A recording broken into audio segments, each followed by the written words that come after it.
It is my pleasure to have you here today on the Drowsy Science Channel. Our home planet's incredible beauties will be our focus tonight. On this planet, life has evolved in incredible ways, and we're going to learn about a few of them. In every shape and form, life is all around us. It clings to rocks in the harshest deserts, wanders invisibly in the air we breathe, and shines gently in the deep ocean. Some animals have persisted through seemingly inhospitable environments for countless generations, while others have evolved to live in extremely harsh environments. Every one of them is a little miracle in its own right, contributing to the larger whole that binds us all together. Feel free to subscribe, like, or comment with your favorite fact if you enjoyed these light adventures. A lot of people use it to get around here too. Restless spirits rescued one by one. Rest is all that's required of you at the moment. As the tales of life play out, take deep breaths, pay close attention, and let your mind relax. This is where we will start. Ocean vents may have been the first places life on Earth emerged. Warm waters under a gentle sun are common images that come to mind when we consider the beginnings of life.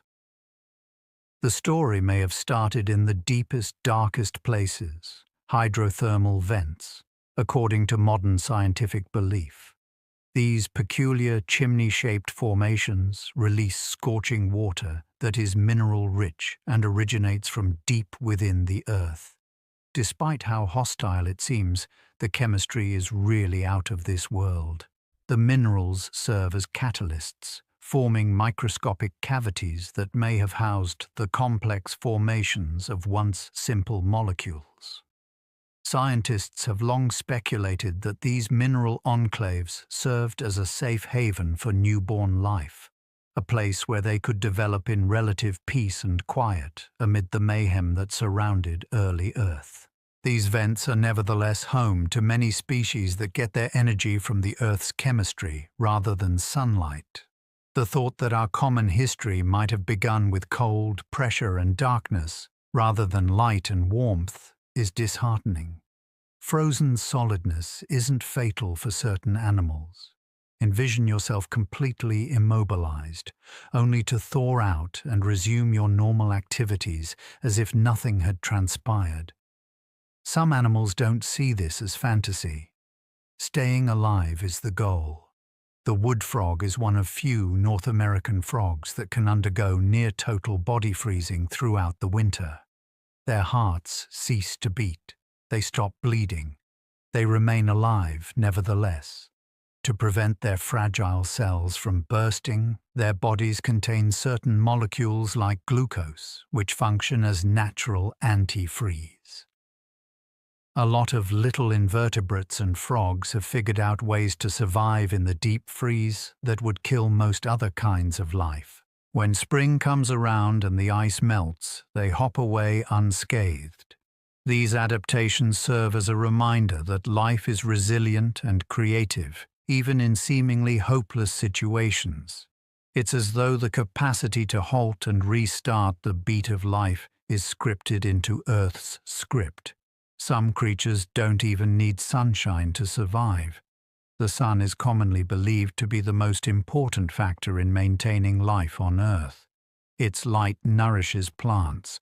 Once plants are consumed by animals, the cycle is perpetuated. On the other hand, complete ecosystems flourish in total darkness at the bottom of the ocean, where light can never penetrate.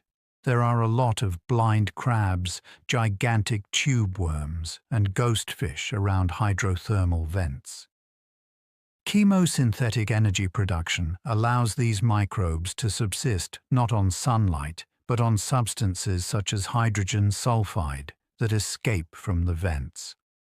These microbes are the ground zero of an ecosystem that thrives in complete darkness. Similar adaptations have been developed by other creatures in underground caverns that have never seen the sun.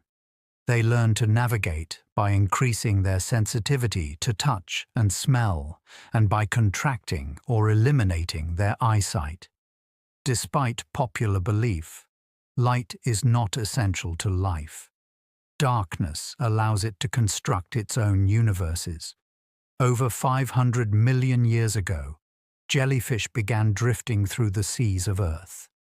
The age of jellyfish predates that of dinosaurs, trees, and nearly all forms of life known to us today.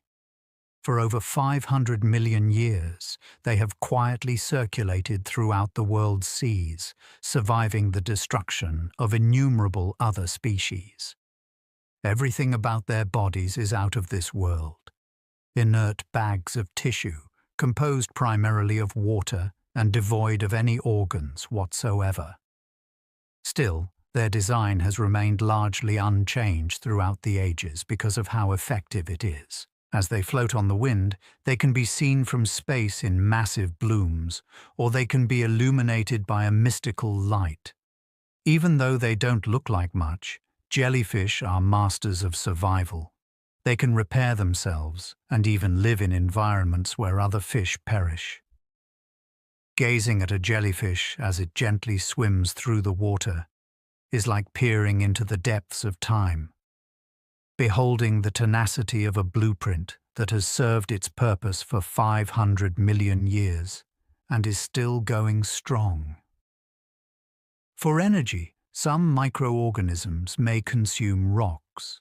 What most of us picture as food is either sunlight, animals, or plants.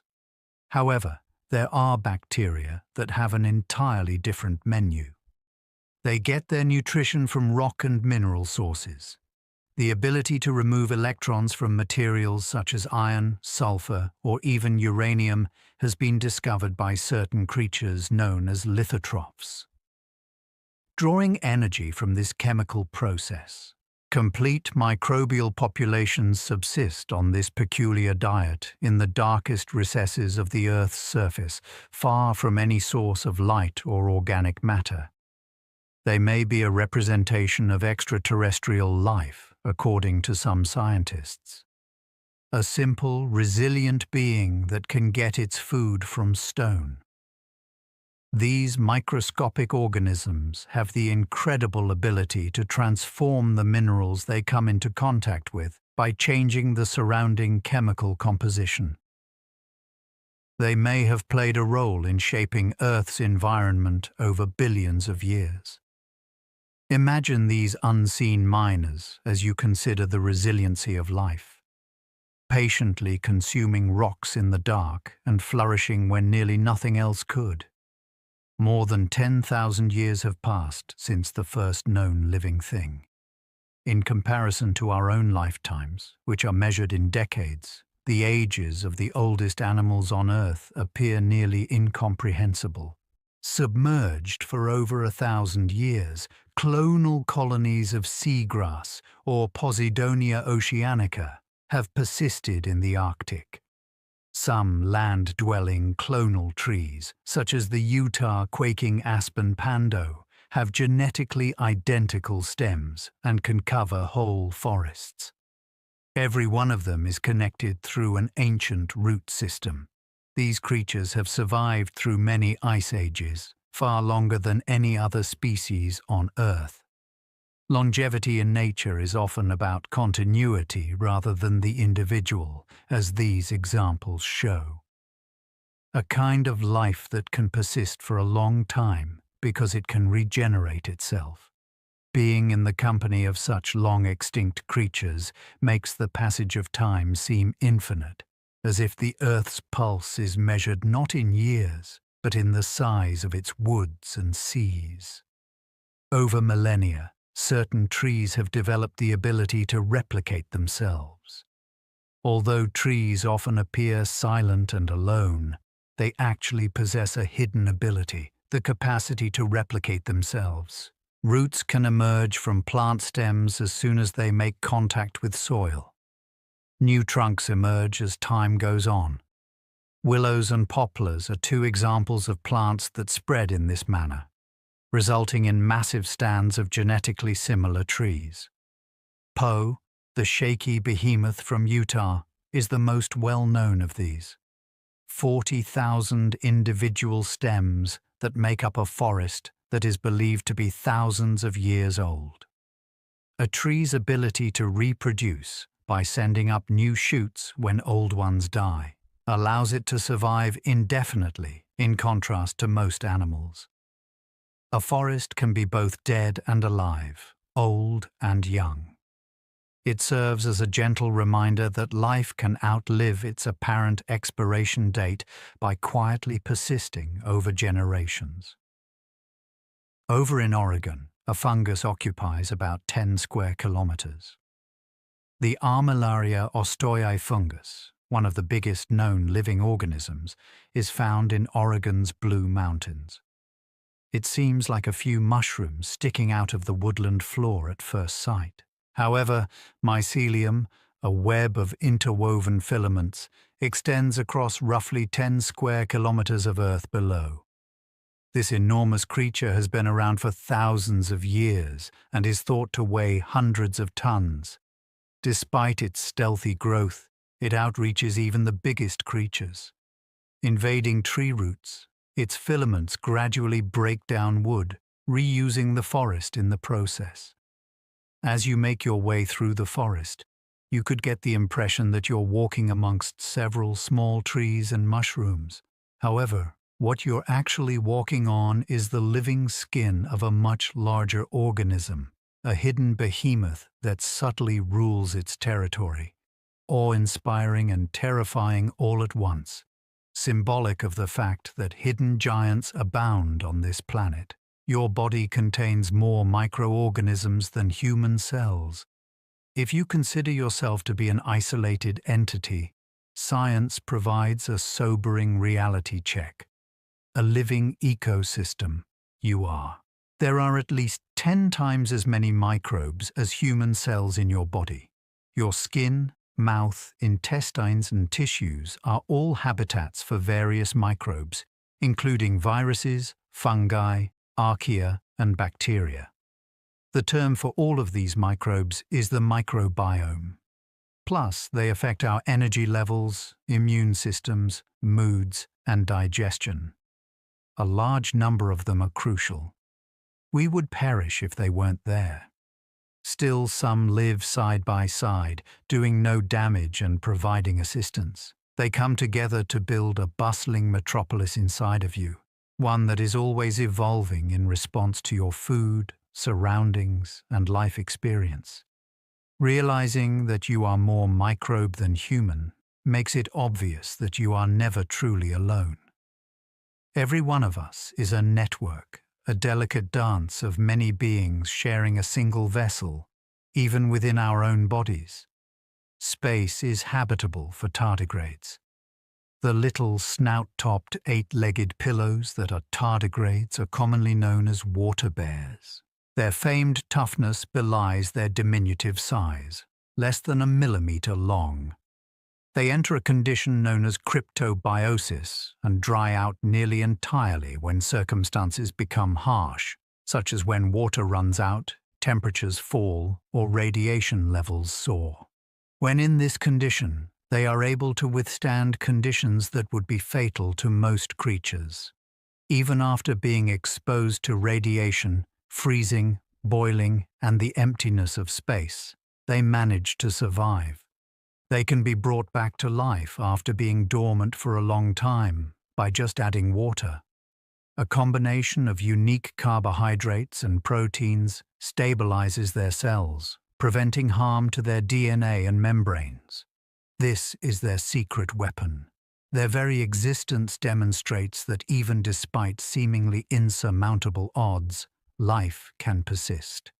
The existence of tardigrades and other similarly tough organisms suggests that other, more distant worlds may harbor similar capabilities. Changing sex is a lifelong process for certain fish. Underwater, gender is not always a fixed concept. Changing their sex is a remarkable trait that many fish possess. As an example, in clownfish populations, The largest and most powerful member transforms into a female while the rest stay male. In her absence, the next biggest guy will metamorphose into a female and assume her role. Depending on the needs of the group, males in races and groupers may switch roles with females or vice versa.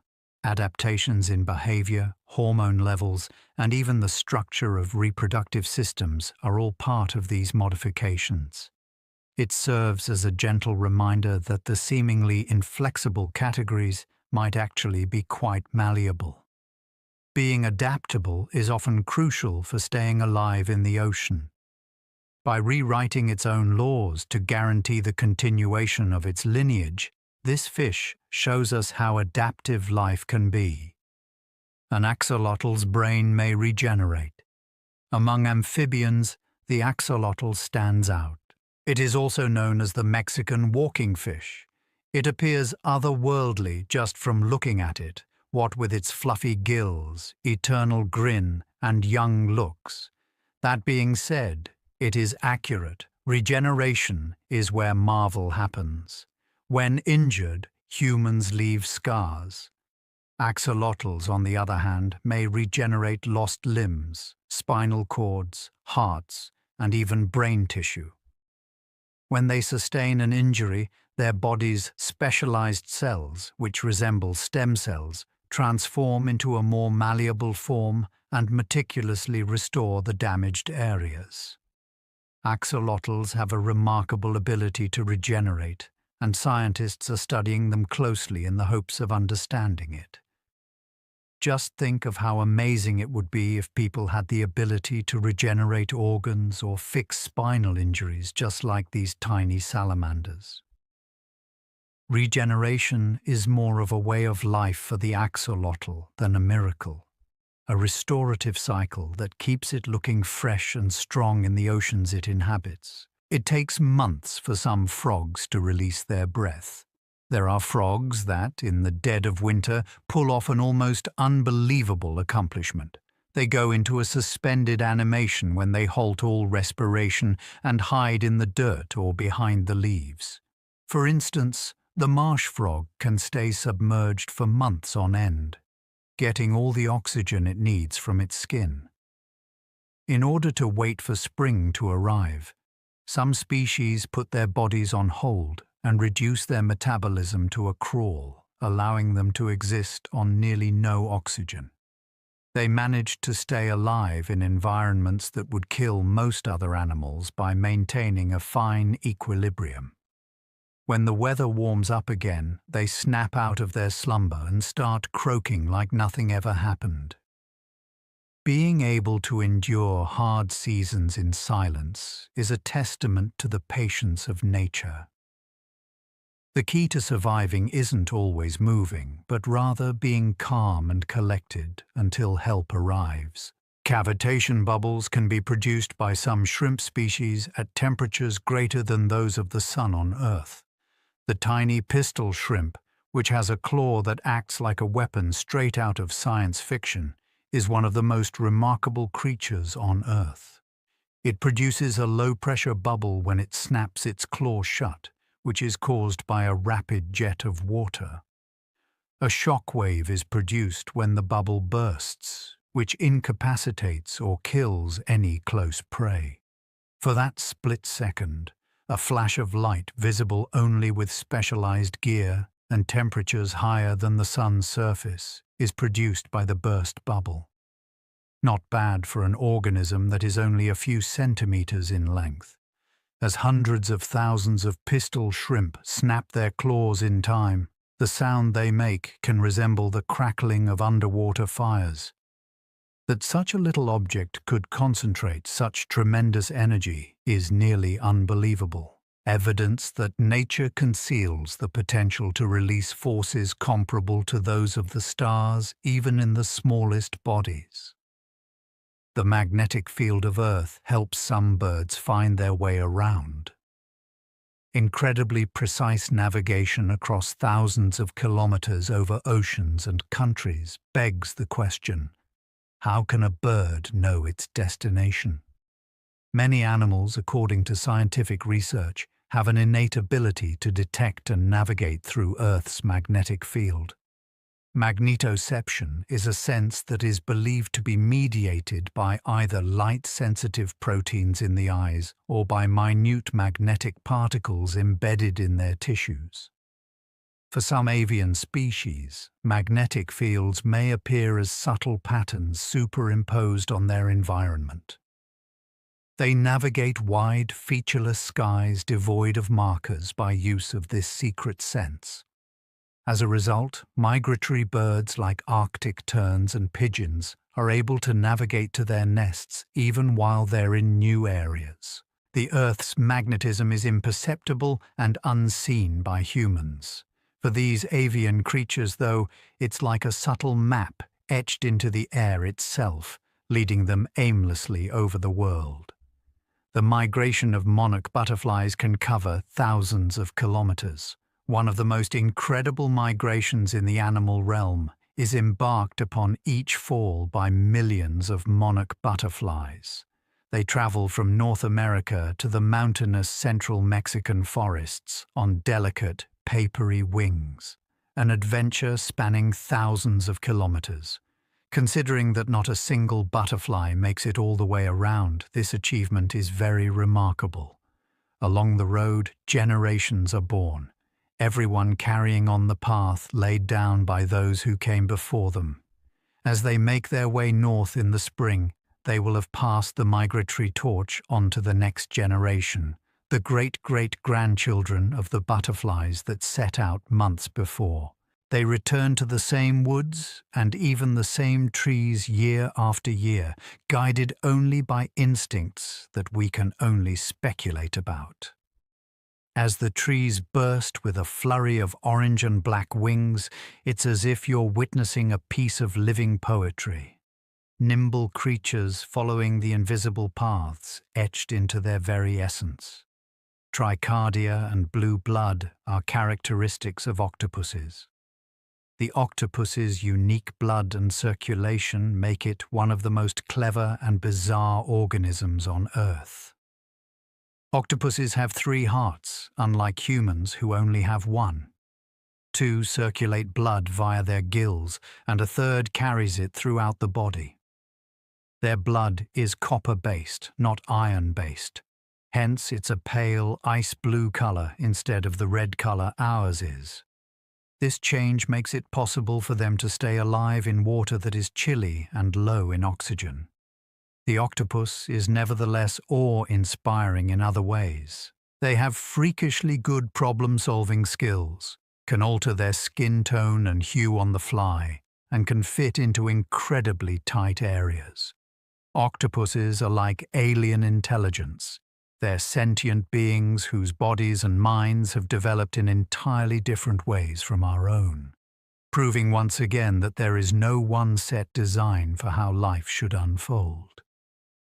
Crows have eyes that can detect human faces. The thinking and memory capacities of crows are comparable to those of certain primates, making them one of the most intelligent bird species. Their remarkable talent for face recognition is one of their most impressive abilities. Crows have shown memory and behavior changes in response to persons who treated them badly in studies, going so far as to warn other crows about those people. Their memories of those faces persist even after all these years. However, resentment isn't the sole factor. They are able to identify nice people and will occasionally leave trinkets, such as glass fragments or bright pebbles, as a thank you for food. They have a level of social intelligence that is very similar to ours in their capacity to recognize and recall individual faces. As you watch a crow turn its head to look at you, you can't help but wonder who is doing the actual spying. Behind those dark eyes is a mind that recalls memories, passes judgment, and maybe even tells tales to its young. When dolphins interact, they use specific names. Living in close-knit communities characterized by play, cooperation, and communication, dolphins inhabit the shimmering underwater world. Their ability to distinguish one another through the use of unique whistles is one of their most striking characteristics. The dolphin's name-giving mechanism. The distinctive whistling that develops in each calf is something that it has with it forever. Dolphins communicate with one another through this sound, and some individuals can even identify their own name when it is made by another dolphin. This skill is unusual among animals and may indicate a level of social awareness and self-consciousness that is unique to humans. It sounds like a marine version of roll call, but dolphins have been heard calling the names of friends who have been removed from them. Envisioning a school of dolphins gracefully swimming through the ocean while simultaneously whistling out names gives us a glimpse of the advanced civilization that lives beneath the waves, whose languages we are just now starting to decipher. Storms can be detected by elephants from hundreds of kilometers away. Both physically and emotionally, elephants are enormous. They are able to feel impending storms from incredible distances, sometimes hundreds of kilometers away, thanks to their feet's ability to detect faint vibrations and ears that function like excellent receivers. Infrasonic sounds, which are rumblings that are much below the human hearing range and are caused by thunder or changing weather systems, are something that researchers are hoping to pick up. They can then start their lengthy travels in search of water and refuge. Similarly, elephants have been seen exchanging messages across huge distances, utilizing these low-frequency cries. They are remarkably attuned to the subtle vibrations of the earth and sky, given their enormous size. When you're in close proximity to an elephant, you're in the presence of a sentient entity that knows the earth like no one else and can sense its vibrations in ways we can't even begin to fathom. The whale's melodies evolve across the years. Under the water's surface, where the sun sets into an infinite blue, humpback whales make their melodic songs heard. The sea carries their lengthy, eerie symphonies, laments and groans for hundreds of kilometers. As the whale leisurely swims or glides along, its songs can reverberate in cycles that can endure for hours. Not only is the beauty of these tunes remarkable, but so is the fact that they evolve. Whale songs undergo a collective transformation over the course of months or even years, with certain phrases added and others removed, as if the whole whale population had come to a consensus to rework the tune. As a result of these shifts, the music of one area begins to permeate another, much like cultural waves across the sea. From time to time, whole groups will suddenly start singing a completely new song. No one knows for sure why whales do this, including scientists. Does it involve courting, conversation, or just artistic pursuits? For whatever reason, their voices transform the sea into an ever-changing, ever-living symphony. Bats can find their way around using polarized light. Twilight reveals patterns in the sky that were previously unseen as the sun dipped below the horizon. As light travels through the air, it forms polarized bands that are visible to some, but not to others. Amazing night explorers like bats may pick up on these subtle signals. On long treks, they utilize them to stay oriented, using the sky as a silent compass marked by changing light.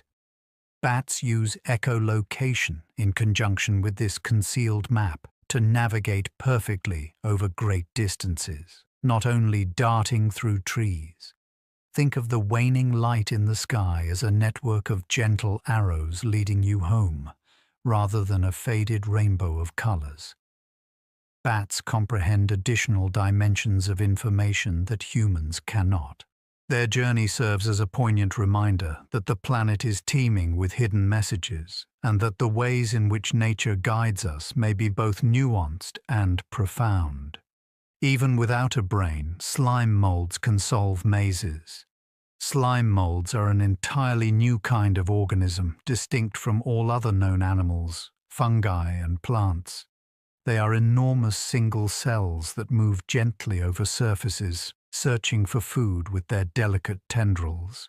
Despite lacking neurons and brains, they exhibit an intelligence that questions our understanding of thought. Slime molds were placed in labyrinths with food supplies at 2 exits in order to conduct studies in the lab.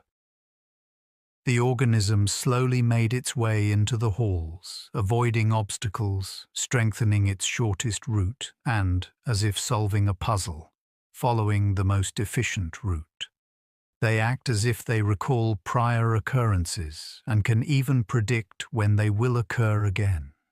Incredible for a creature devoid of a central nervous system. The fact that slime molds can form suggests that the ability to solve problems may arise from the coordinated actions of cells rather than just the brain. They represent the new knowledge. Being intelligent is more of a function of being alive than a shape itself. Underneath the earth, you'll find ant farms.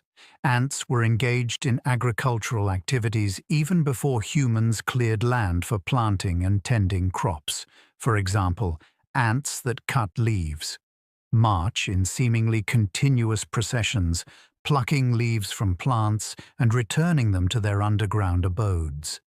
Their diet does not consist solely of leaves, though. Instead, they meticulously mulch the plants and feed them to fungus that grow in the nest's damp chambers. The ant's principal source of nutrition is this fungus.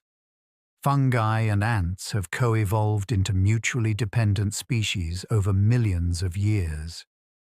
Fungi and ants are mutually dependent on one another for survival.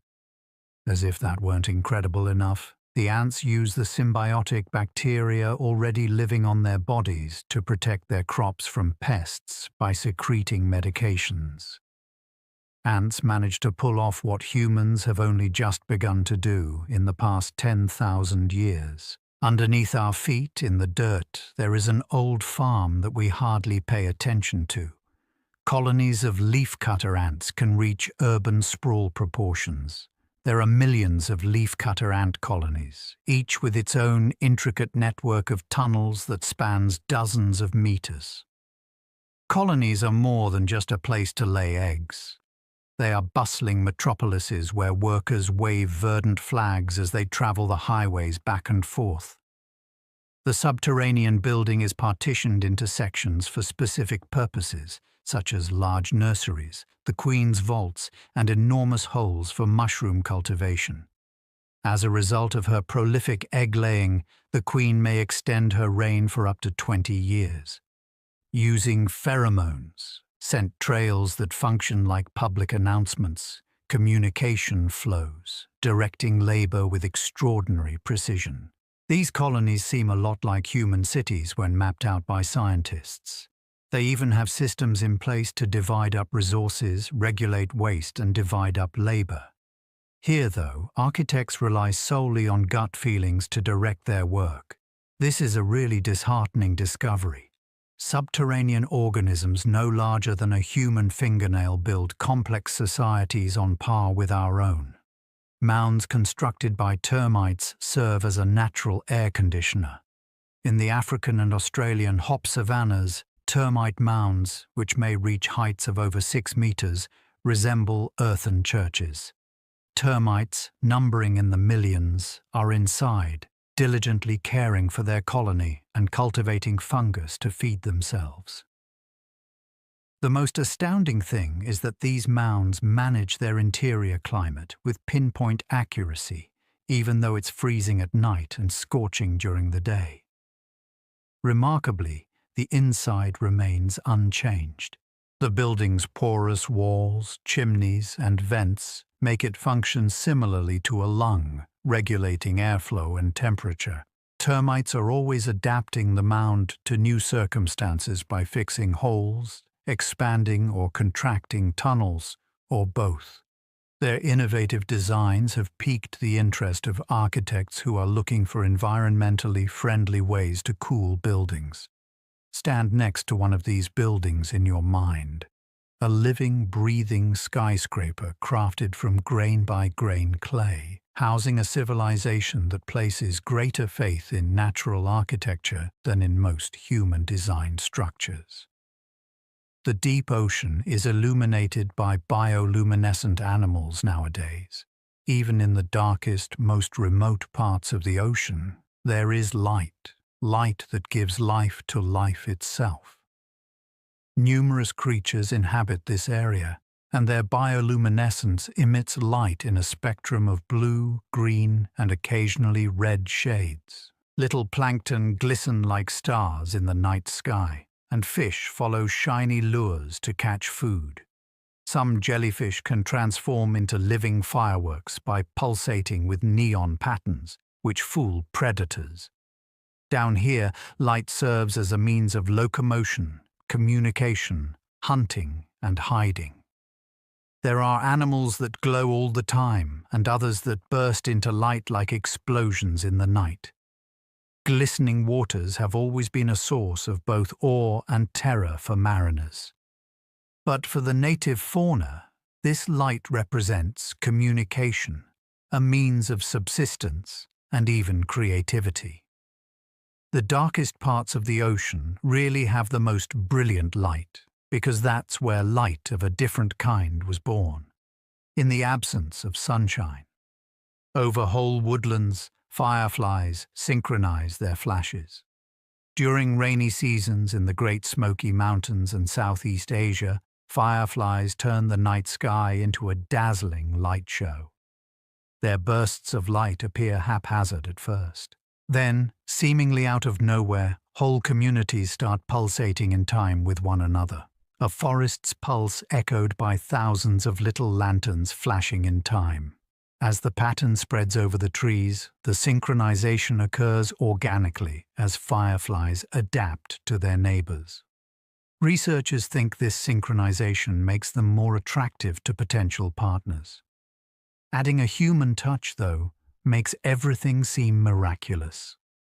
Envision yourself strolling through the forest while the air is filled with the rhythmic rise and fall of golden light, as if the trees were breathing. At precisely precise times, microbes the size of rice grains produce displays that are comparable in scale to the most spectacular human fireworks displays. As part of their ephemeral dance, they perform it night after night, not just once a year. Certain species of squid have the ability to become undetectable. The squid is a master of persuasion. Their skin is filled with cells that have the ability to change color, reflect light, or even scatter light like glass. In a coordinated effort, squids' chromatophores, iridophores, and leucophores allow them to rapidly alter their patterning to seem like anything from stripes to ripples to camouflage that blends in flawlessly with either open water or sand. But there are some creatures that can go much farther and make themselves almost invisible. They fade into the glistening water around them by carefully dispersing light. Their silhouettes vanished. Some transform into see-through creatures, their internal organs barely visible as they lose all trace of themselves in the water. Being undetectable provides an unparalleled layer of protection when venturing out into open water. Squid use it as a hunting technique as well, appearing to their victims as specters as they sneak up on them. These peculiar sentient cephalopods of the ocean have perfected the science fiction concept of invisibility. Not all sharks are visible in dim light.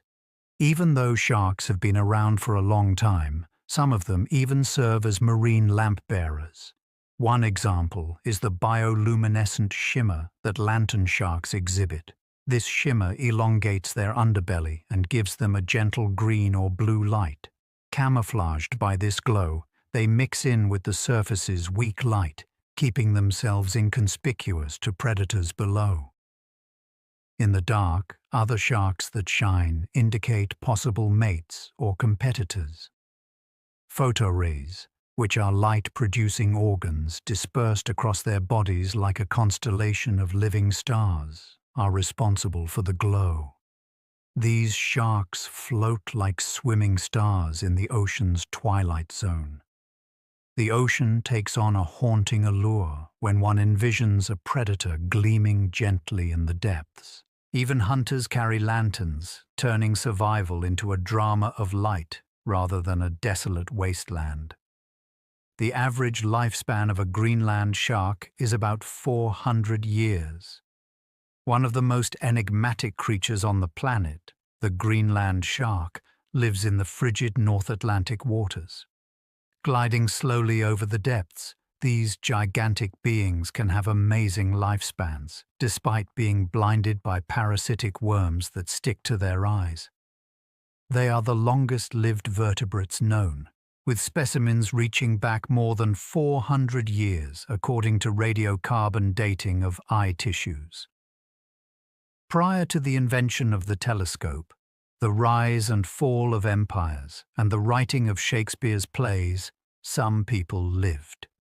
A mature Greenland shark could be more than a century old, and its growth rate is often less than 1 centimeter each year.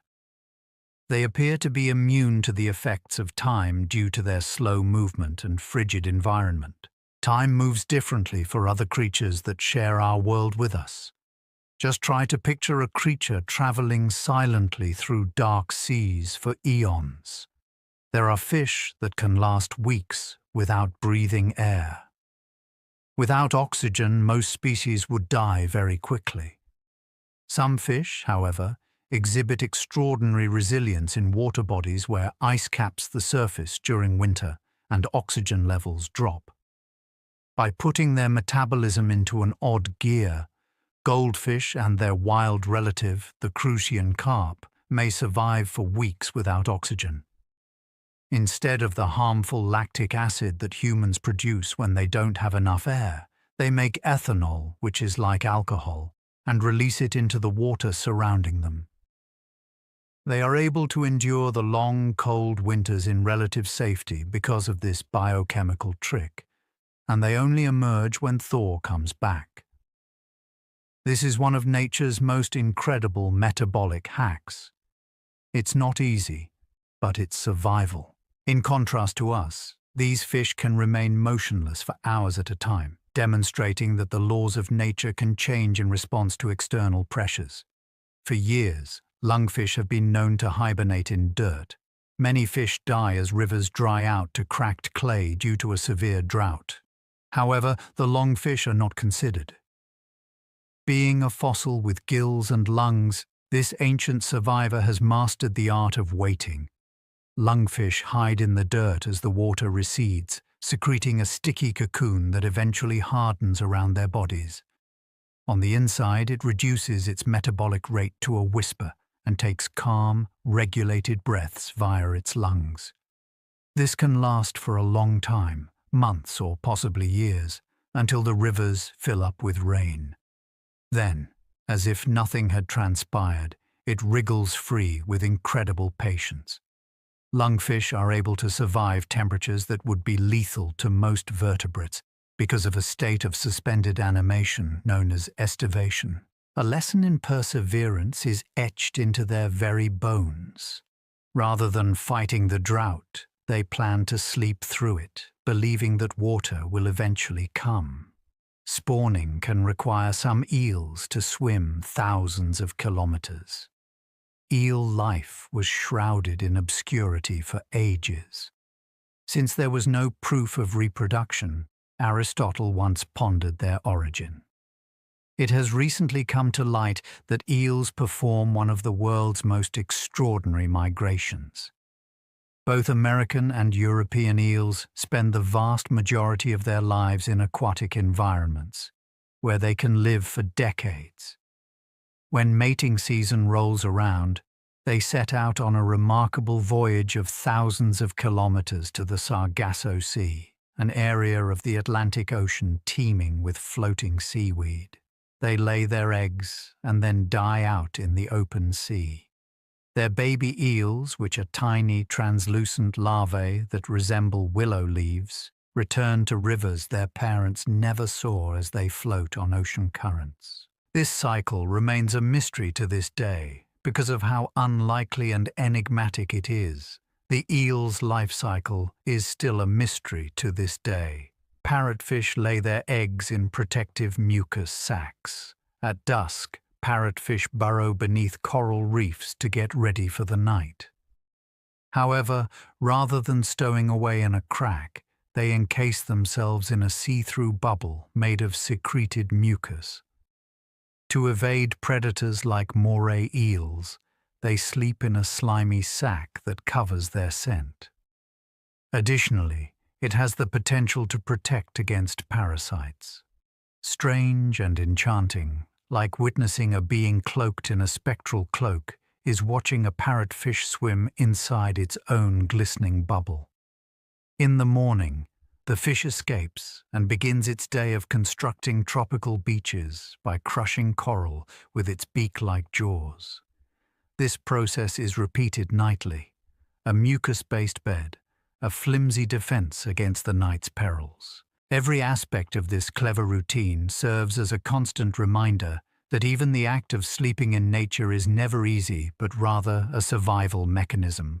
Maws are the reproductive organs of seahorses. In the aquatic habitat of seahorses, the conventional order of things is turned upside down. Male seahorses don't do what most males of their species do when they compete for the opportunity to fertilize eggs. Babies are carried by them. The female lays her eggs in a specific pouch on the male's body after a series of delicate displays and dances known as courting. He tends to their needs for fertilizer, oxygen, and nutrition while they grow in that spot. After a few weeks, he gives birth and releases a clutch of tiny seahorses into the water. This unusual setup allows the ladies to focus on egg production while the males tend to the young.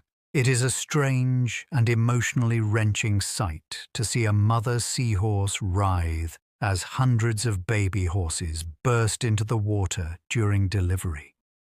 It demonstrates that biological gender roles are malleable and that parenting may take many shapes and sizes.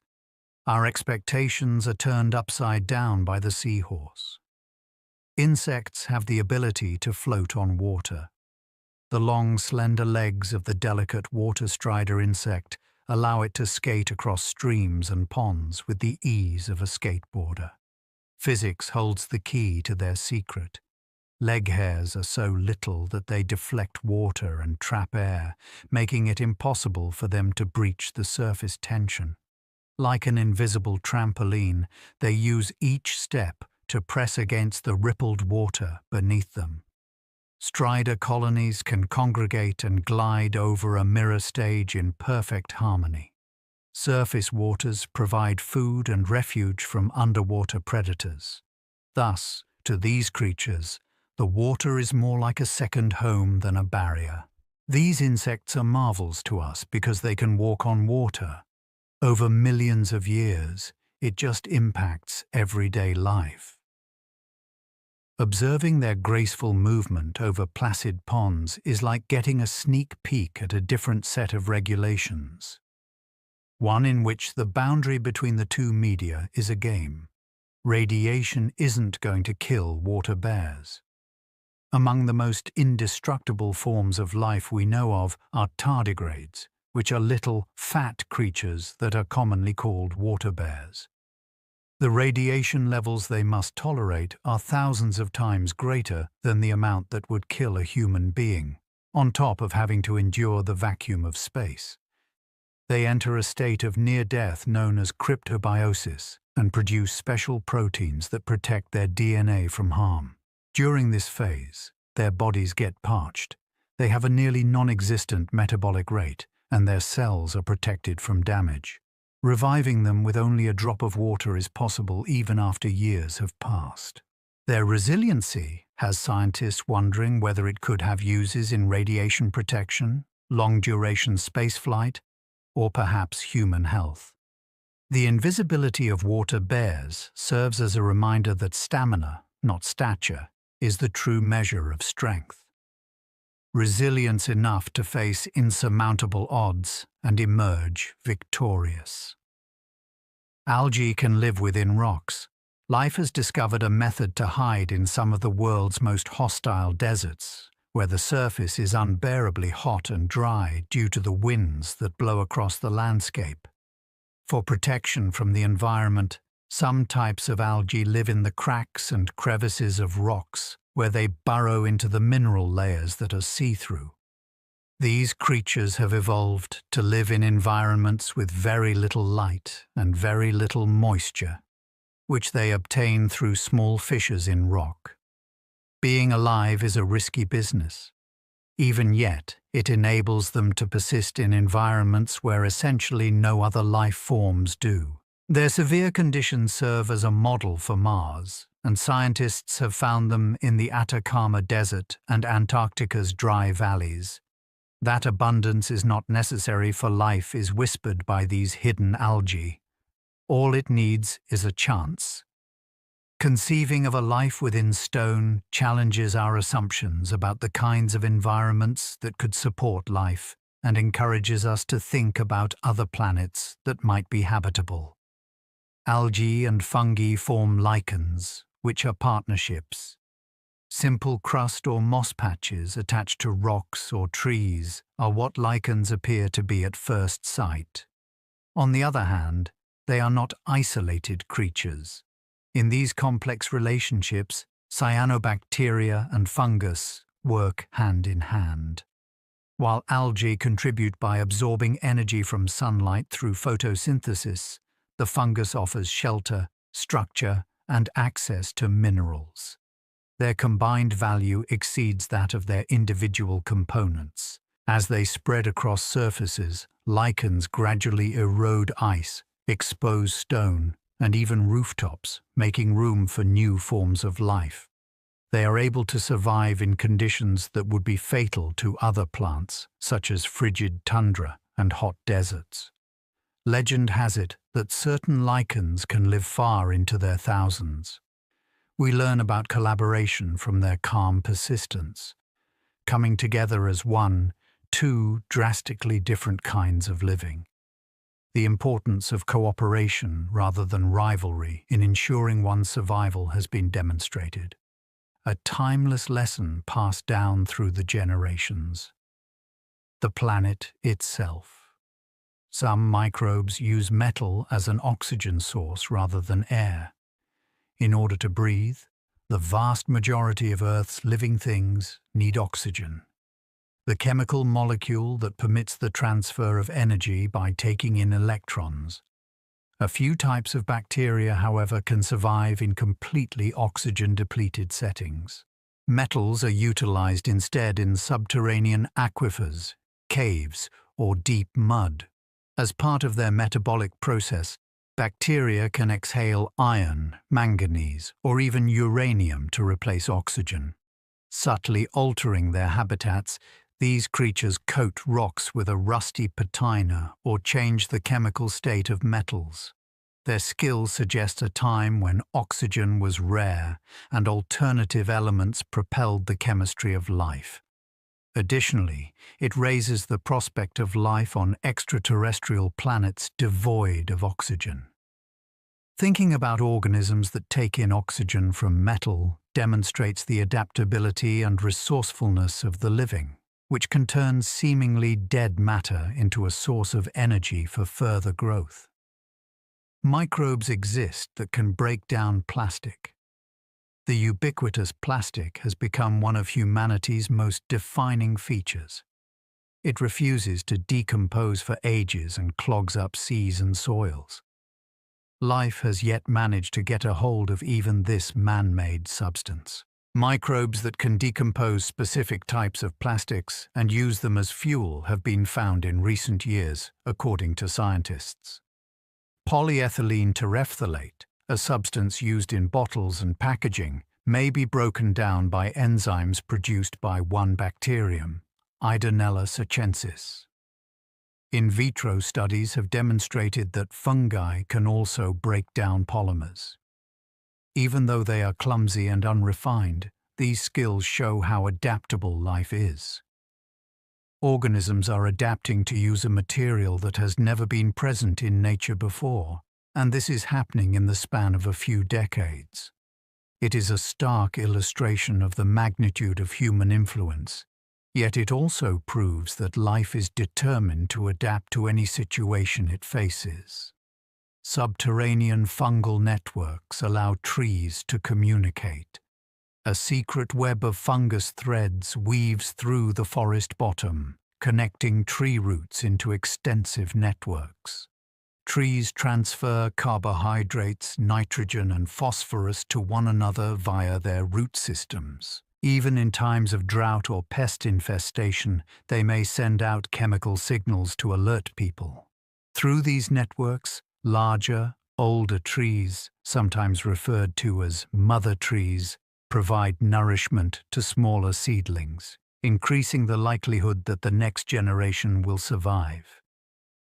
This extensive network is known as the Wood Wide Web among scientists, connecting the woodland through a subtle pathway of communication. Below ground, trees are constantly exchanging information, more like a community than individuals, even though they seem quiet and isolated from the ground above.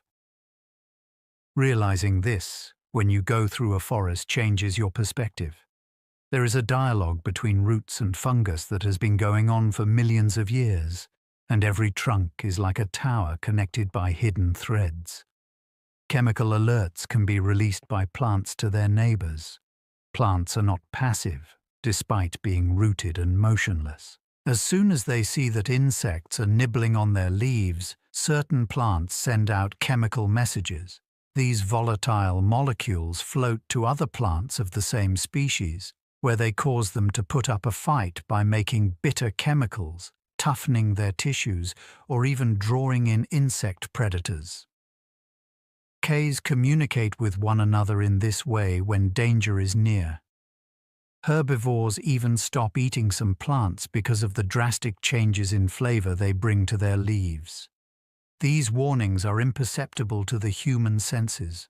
They may be borne on the wind as subtle scents that go unnoticed.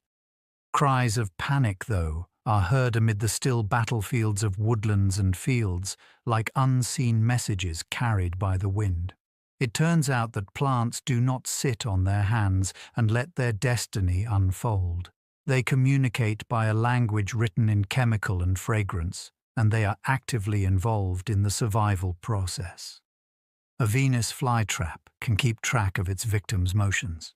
Among the most recognizable predators in the natural world is the Venus flytrap, a plant that, when attacked by unwary insects, snaps shut. However, it does not squander resources on unfounded warnings. Tiny trigger hairs are contained within each trap. No amount of pressure is felt. However, after around 20 seconds, the trap will close, ensnaring the victim inside. The plant is truly keeping track. After it closes, the plant releases digestive enzymes that break down the insect into nutrients whenever it is touched again. Because of this counting system, the plant will only expend energy in response to a genuine meal. Something devoid of neurons and a brain can exhibit such complex behavior. When you see a Venus flytrap in operation, it's like witnessing green intelligence.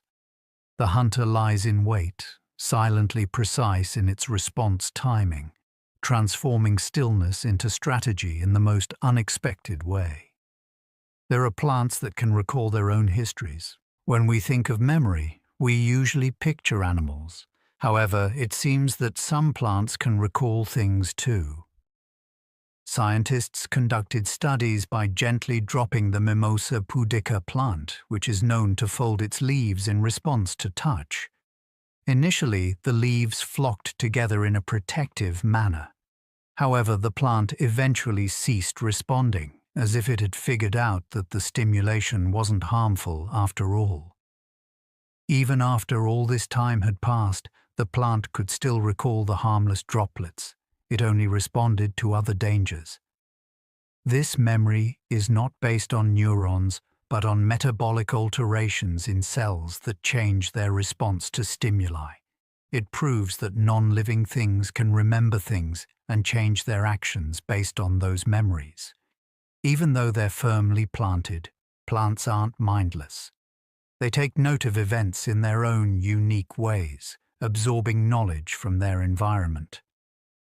One day is enough time for bamboo to grow nearly a meter.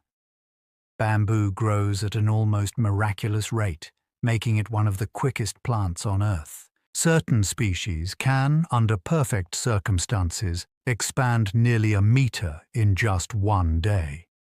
So rapidly that watchful onlookers claim to see it ascending. Its segmented, hollow stems efficiently channel water and nutrients upward, enabling it to develop at an explosive rate. People have used bamboo for a variety of purposes for hundreds of years, including building homes, making tools, and even making music. However, in many cultures, its swiftness is also seen as a sign of strength and rebirth. Bamboo can regrow after harvest in just one season, whereas forests of trees need decades to reach maturity.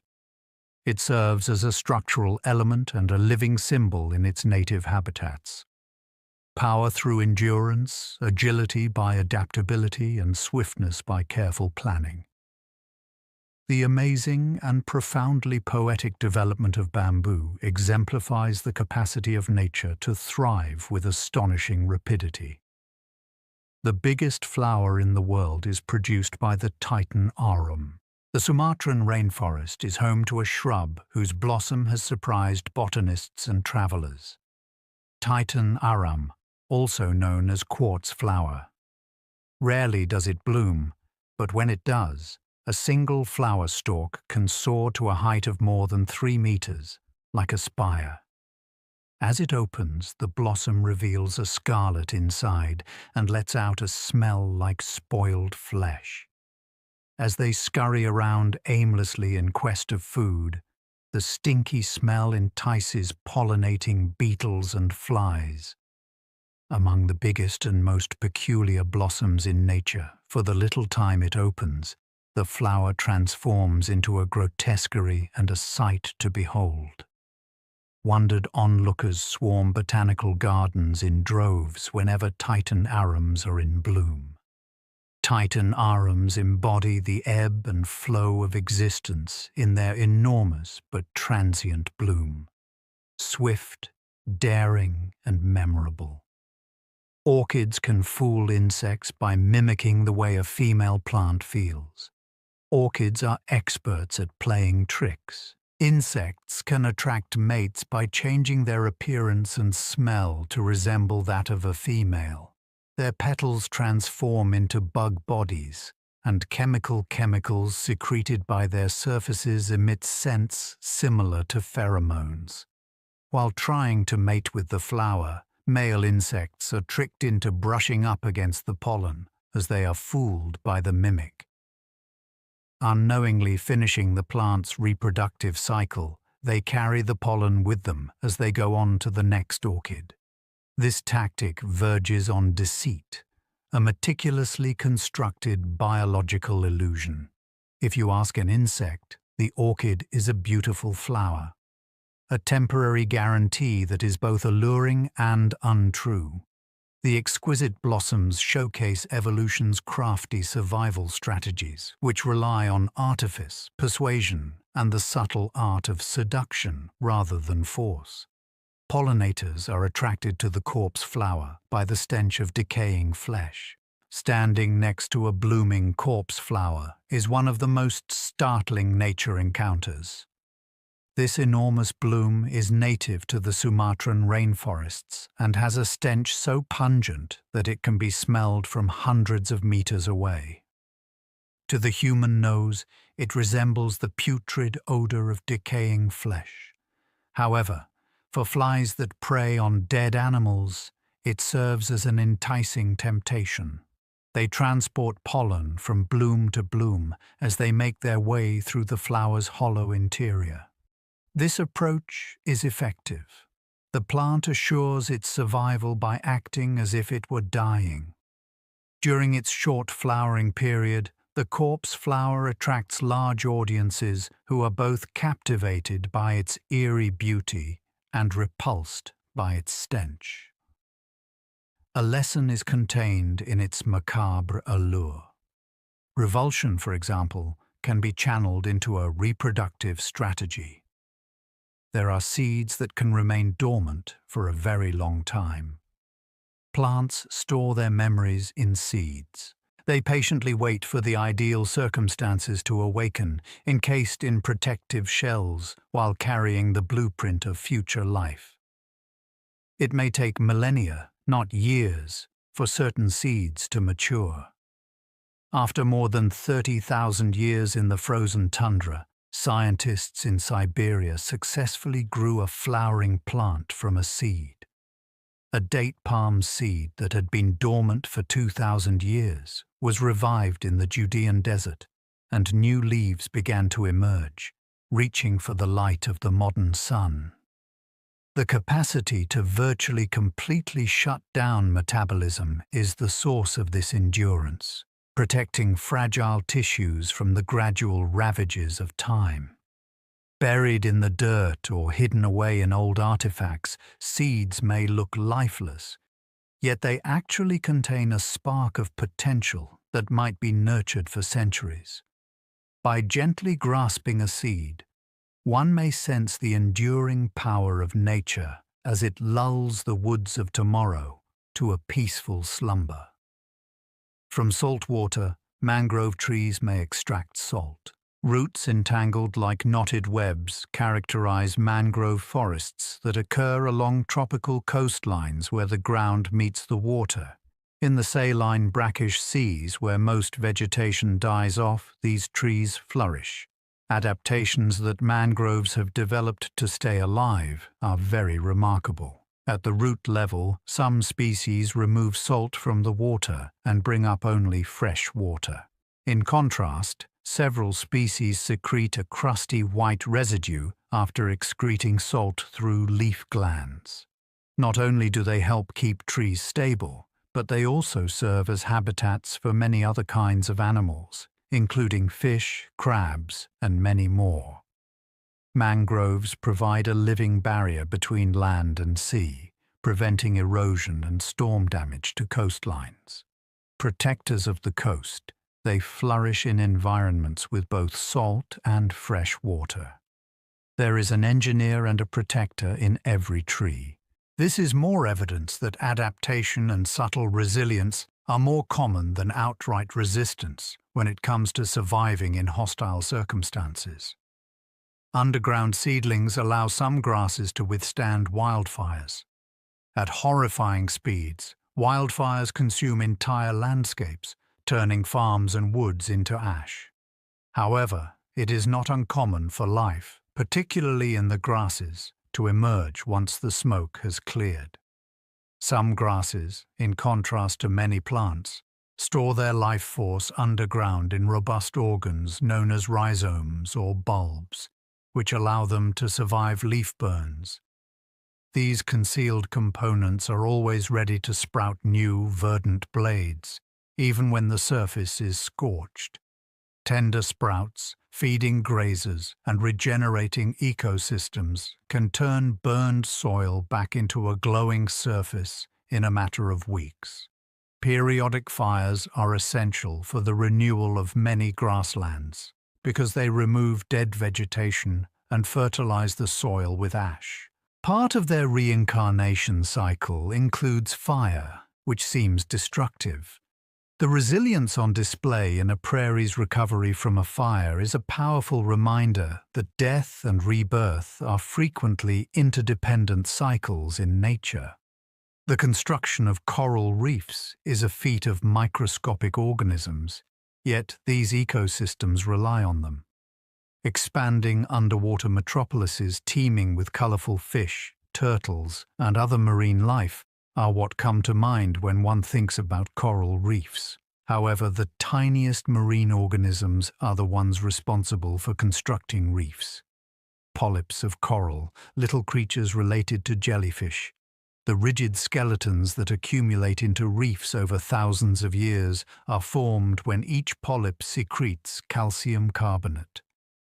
Each one is delicate and little, but when joined they form structures that can be seen from space. A quarter of the marine life on Earth finds refuge in these reefs, which they use for shelter, food, and reproduction. As living barriers, they shield shorelines from storms and waves as well. Tropical waters would be devoid of life if corals didn't exist. The delicate yet essential kingdoms of beauty and biodiversity are built by their silent effort. Floating among them is like swimming through a living cathedral, constructed by innumerable tiny creatures cooperating over many centuries. The clownfish and the stinging anemones are inseparable. Clownfish, a colorful resident of coral reefs, make their home in the tentacles of sea anemones, an area that is inhospitable to the vast majority of marine life. Clownfish are protected by a unique mucus coating, while anemones possess stinging cells that paralyze fish upon contact. Thanks to their special adaptation, they can hide in the anemone's protective hug without being hurt by the venom. Clamfish, in exchange, offer their hosts a number of advantages. They aid the anemone's breathing by warding off predators, cleaning up detritus, and stirring the water. The bond between the two is so strong that the fish hardly ever leave their home. It is easy to understand why they have captivated humans as you watch them dart among the swaying tentacles, which are a vibrant orange color, and the arms, which are either white or purple. In this interaction, there is a fine line between risk and safety, the ability for two species to rely on each other and stay alive. Other fish line up at cleaner fish run stations. Certain fish species on reefs have an unanticipated function. Barbers and doctors to their neighbors. Wrasses and other cleaner fish create cleaning stations where predators and larger fish can congregate without fear. The larger fish sit tight and wait for their turn to be cleaned while the cleaners swoop over them, nibbling at parasites, dead skin, and debris. The parrotfish, eel, and grouper all offer their surrender. Occasionally, they will open their mouths wide to allow cleaners to swim inside and clean their gills. Both parties gain from this conduct. Both the cleaners and their clients benefit from the elimination of bugs. Species that could be adversaries living side by side in harmony at a reef cleaning station is like witnessing a spa or market. That neutralism may thrive even in the cutthroat environment of nature is seen here. Those rare times when working together in harmony is more important than fighting for one's life. There are sharks that swim non-stop. As a matter of life and death, swimming is essential for numerous shark species. Suffocation would ensue in its absence. A few shark species depend on their continual forward movement to propel oxygen-rich water through their gills, in contrast to fish species that can do this while at rest. Night and day, these obligatory ram ventilators, like macro and great white sharks, are on the move. While swimming, they put certain regions of their brain to sleep, a transitional state between wakefulness and slumber. Because they are always traveling, they exude an air of mystery. They are never really still. Observing footage of these sharks gracefully swimming around in the ocean, their rhythm is foreign and unsettling, designed to roam aimlessly rather than rest. To them, the ocean serves as both a pathway and a bed, an environment where continuous motion is the sole means of survival. The moon and stars help sea turtles locate the water. Newborn sea turtles attempt a desperate crawl toward the ocean on warm beaches after digging themselves free from their eggs. Following their gut, they swim toward the lightest source of illumination, which is typically the moon or stars reflecting off the water. Using this long-forgotten method of navigation, they have been able to guide their young to the great ocean for millions of years. Adult sea turtles make much longer journeys, often traversing whole oceans, before making their way back to the beaches from where they emerged. Although they use both magnetic fields and astronomical signals, the exact mechanism by which they attain such accuracy is still somewhat of a mystery. Imagining a being who uses the twinkle of stars as a navigational aid is like catching a peek of a navigational system that predates both maps and compasses, one that relies on the sky itself. Their adventures show us that a single light can illuminate a path through total darkness. It is safe for penguins to sip salt water. Fresh water is typically in short supply in the penguins' home oceans. Even so, they seem to be doing just fine, swimming and diving for hours on end. The salt-filtering glands located above their eyelids are their secret weapon. These glands secrete concentrated droplets of salt via drooling beaks or tiny sprays of saliva after these animals consume salt water or briny fish. Because of this change, penguins can stay alive in tropical regions where people would rapidly get dehydrated. They are no longer reliant on rivers or rain for their survival. They are free to enjoy the ocean to the fullest. As a delicate physiological marvel, seeing a penguin shake its head and release a thin mist of salt water is a sight to behold. A design that is fine-tuned for ice and salt water is concealed within their tuxedoed bodies. A migratory bird that transformed the ocean into a never-ending source of water. While in flight, some birds doze off. On the high seas, far from land, where it is hard to rest. Flying is a common way for certain birds to get some shut-eye. One example is the great frigate bird, which flies for weeks on warm currents without ever touching down. Scientists have found that when these birds fly, they temporarily deactivate half of their brains so that one side may rest and the other can keep an eye on the road. Even though they only last a few seconds, the bird is able to endure long flights without ever hitting the ground thanks to these micronaps. Adapting to dream while moving, to relax without stopping, is really mind-blowing. Envision yourself suspended in mid-dream, eyes partially closed, being swept by unseen breezes. When it comes to birds that live on the brink of endurance, sleep is just as adaptable and inventive as flying. Gliding for hours without flapping, albatrosses are able to glide. Throughout their lives, albatrosses soar over enormous oceans, demonstrating their mastery of the wind. Their wingspan of up to 3.5 meters makes them ideal for a flying maneuver known as dynamic soaring.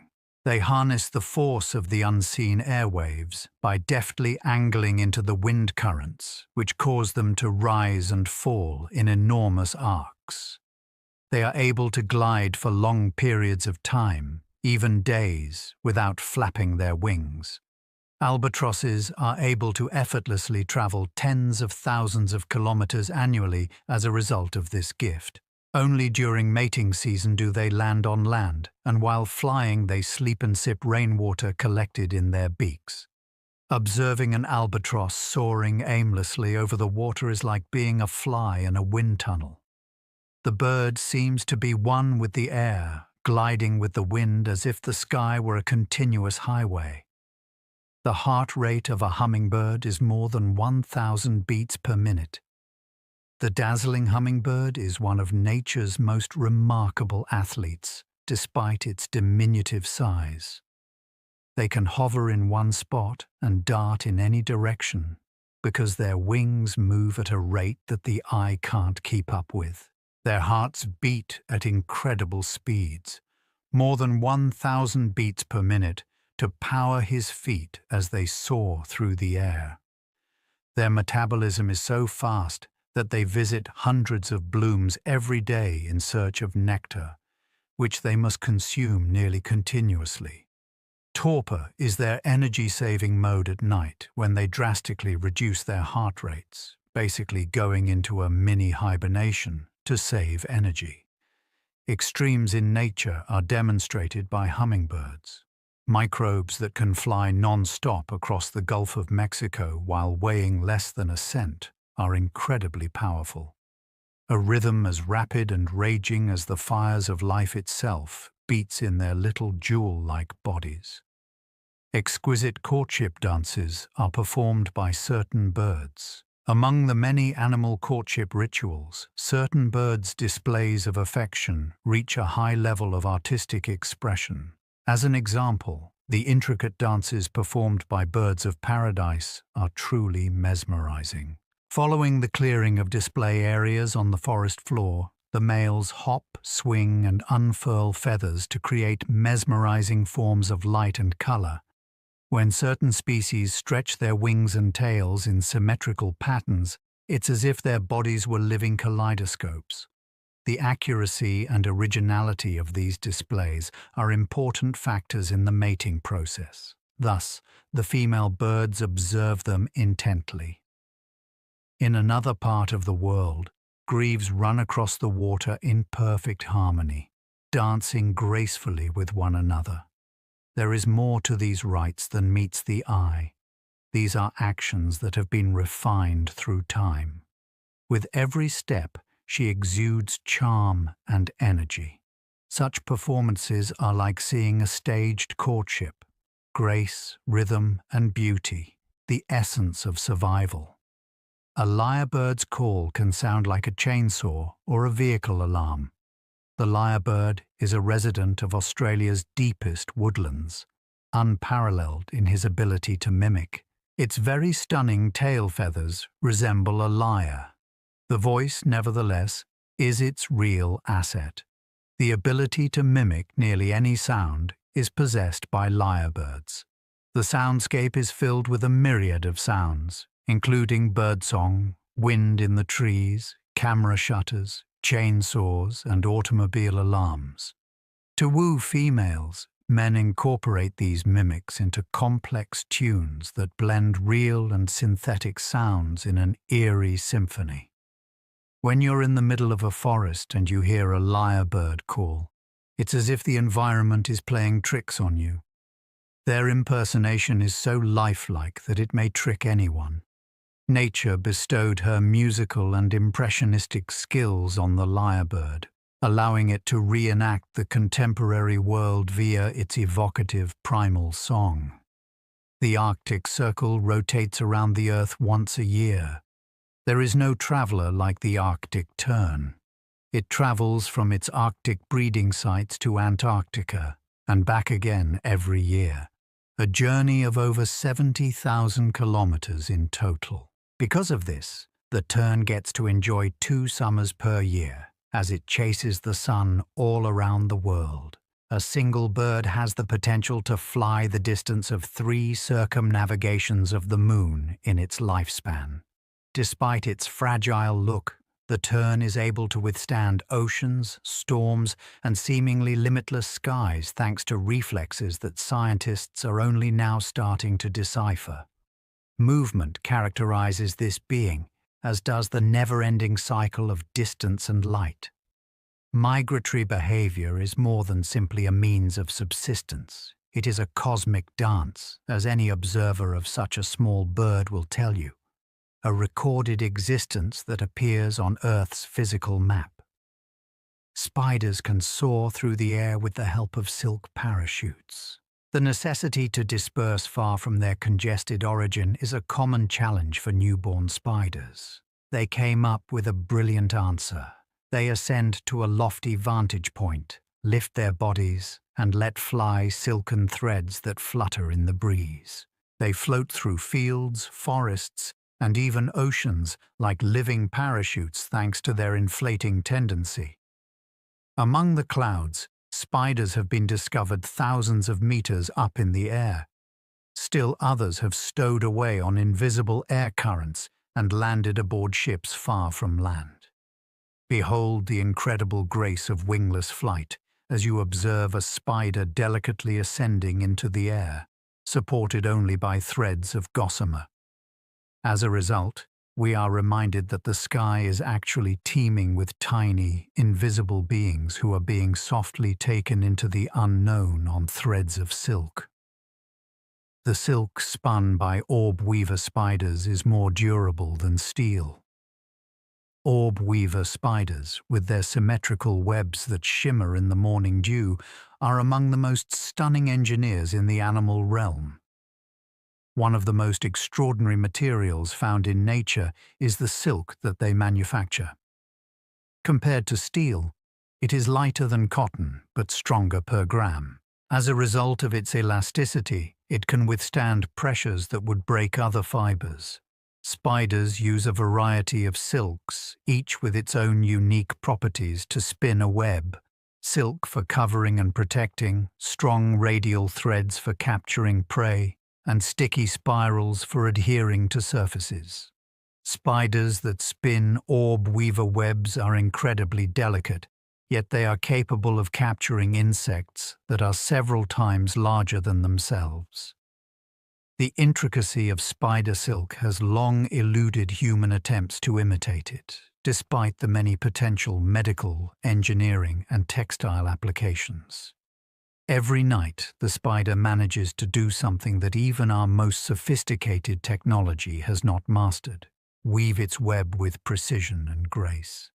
Underground, trapdoor spiders construct dwellings with hinges. Trapdoor spiders build their homes in the still earth, under the debris of leaves and grass. Their silk-lined burrows are the basis for their stealthy entrances, which they construct out of soil and plant debris and fasten with spider silk. The spider remains still within, listening for the entrance's tremors. The door flings open as the spider pounces on its unsuspecting prey, whom it then takes back inside. There is no sign of the ambush because the door swings shut once more. These clever dwellings serve as both a shelter from the elements and a vantage point from which the spiders may hunt. In contrast to the delicate webs spun by orb weavers, the secretive structures woven by trapdoor spiders are strongholds of patience. To walk right by such a tunnel would be to miss the hidden drama waiting for you below, a realm where unexpected turns, shadows, and hinges abound. Zombies can be conjured by certain wasps. Parasitic wasps, which trick other animals into becoming their unwilling hosts, are one of nature's most disturbing methods. To lay their eggs, several species use cockroaches or caterpillars as vehicles. After hatching, larvae feed on their hosts while secreting hormones that change their behavior. A single wasp uses a cockroach as a pawn in a puppet show before leading it to its nest, where it serves as a stepping stone for the developing offspring. Another one forces a caterpillar to risk its life to protect a wasp pupa. Even the minds of prey can be shaped by evolution, as shown by these seemingly science fiction activities. Instead of existing in complete life or death, the victim becomes a tool for someone else to stay alive. Considering such tactics is to catch a glimpse of the sly brilliance in nature. Revisions that are just as effective as unsettling. Honeybees use dances as a means of communicating their whereabouts. Instead of using words, honeybees communicate within the bustling hive through dance. A forager will return to a patch of abundant flowers and execute the waggle dance, a pattern of loops that indicates the direction and distance of the food in relation to the sun. As a result of their keen observation and accurate interpretation of the actions, other bees quickly swarm to the flowers that were mentioned.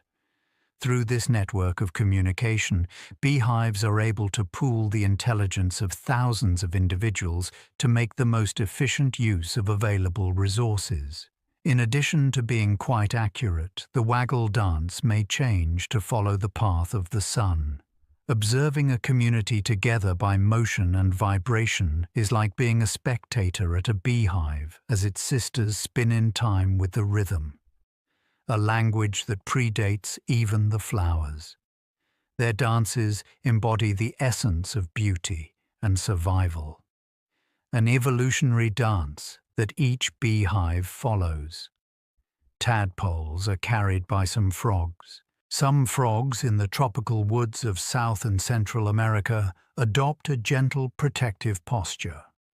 For instance, the male strawberry poison dart frog keeps an eye on the newly hatched tadpoles.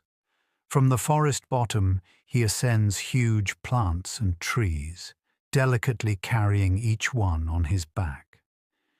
It is common practice to place each tadpole into its own little water container, such as a bromeliad pocket or the hollow of a leaf. The mother then makes frequent visits to provide them with unfertilized eggs, an altruistic sacrifice that allows them to continue growing. The degree of parental care displayed by these rituals is exceptional for amphibians.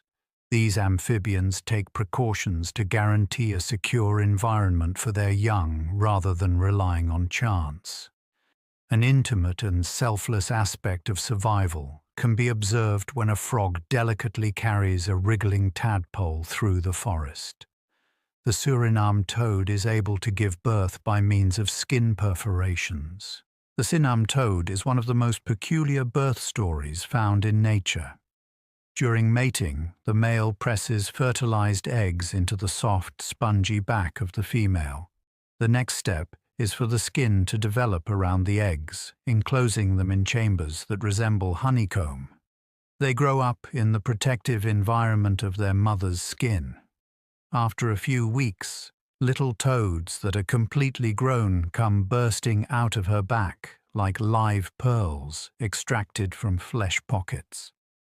Even though it's disturbing to behold, this strategy helps keep young alive by shielding them from danger. Life creates tactics as varied as our imaginations, and this is a stark reminder of that. The Suriname toad's unique motherhood involves repurposing its skin into a nursery and then back into a protective shell. What we find strange is actually just their way of life. Their ancient heritage is etched with an astonishing adaptability. The bodies of glass frogs are see-through. Little frogs squat on tender verdant leaves in the cloud forests of South and Central America. You find something remarkable when you examine it thoroughly. Their muscles and skin are see-through. The entire abdomen of several grass frog species is transparent, allowing one to observe the hatching eggs, winding intestines, and beating heart. Researchers think they may be able to blend in with the dappled light streaming through the leaves and evade predators thanks to their transparency. Their bodies blend virtually completely into the verdant backdrop as they cling to the undersides of plants. Their ethereal grace is as if they were portals into the human body itself. Observing a glass frog is like staring into the face of a vulnerable being. Its organs are exposed and beating, yet it is entirely concealed by a thin layer of living glass. Vermilion splotches are a feature of several reptiles. The North American desert is home to the horned lizard, an unusually defensive reptile with sharp spines. When it feels threatened by predators like coyotes, it has the ability to launch blood jets up to several feet from its eyes. Chemicals are added to the blood so that it tastes bad to the assailants, which makes them stop pursuing. Nobody uses this defense carelessly. The lizard has to force blood into its sinuses until they burst, which will briefly throw it off its sense of direction. Still, it accomplishes its goal of transforming a tiny, sluggish reptile into a prey item. One of the most peculiar survival techniques in the animal realm is the horned lizard's capacity to squirt blood, which it uses in conjunction with its spiky armor and camouflage. This serves as a reminder that the tactics employed by nature are often straightforward, yet highly successful. Into the arid sands came a shocking and inventive spectacle. Water is no match for the basilisk lizard's speed. Central American basilisk lizards are known as the Jesus Christ lizards because of an apparently supernatural ability they possess. It glides over the water's surface. It slaps the water forcefully enough to create air pockets with its muscular hind legs, fringed with specialized scales.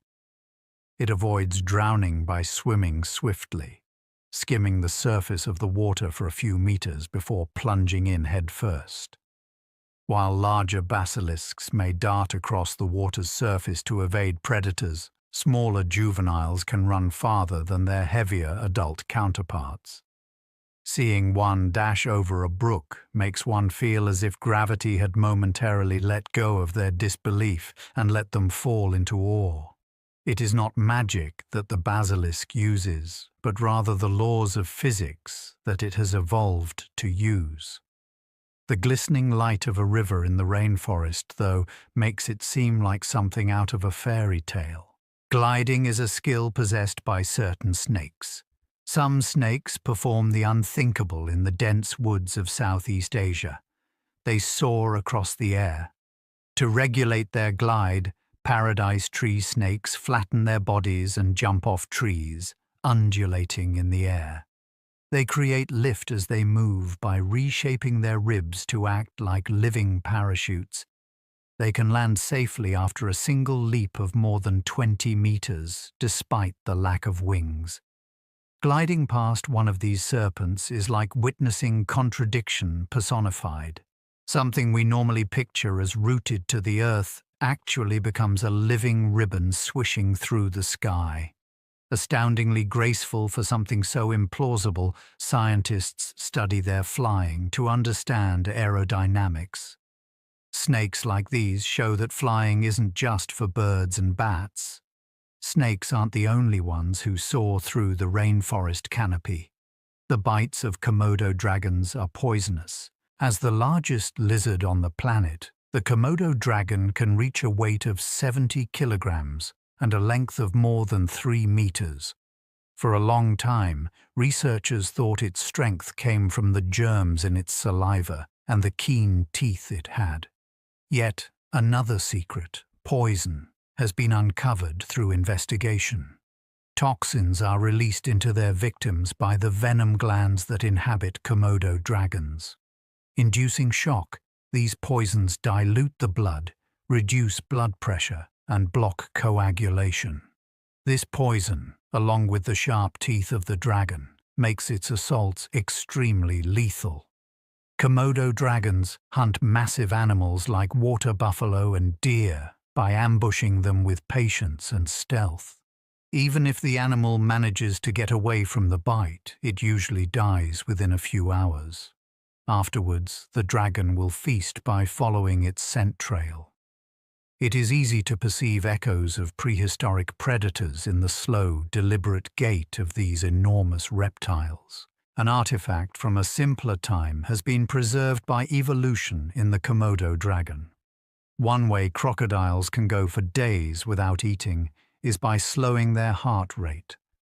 Crocodiles are extremely resilient creatures.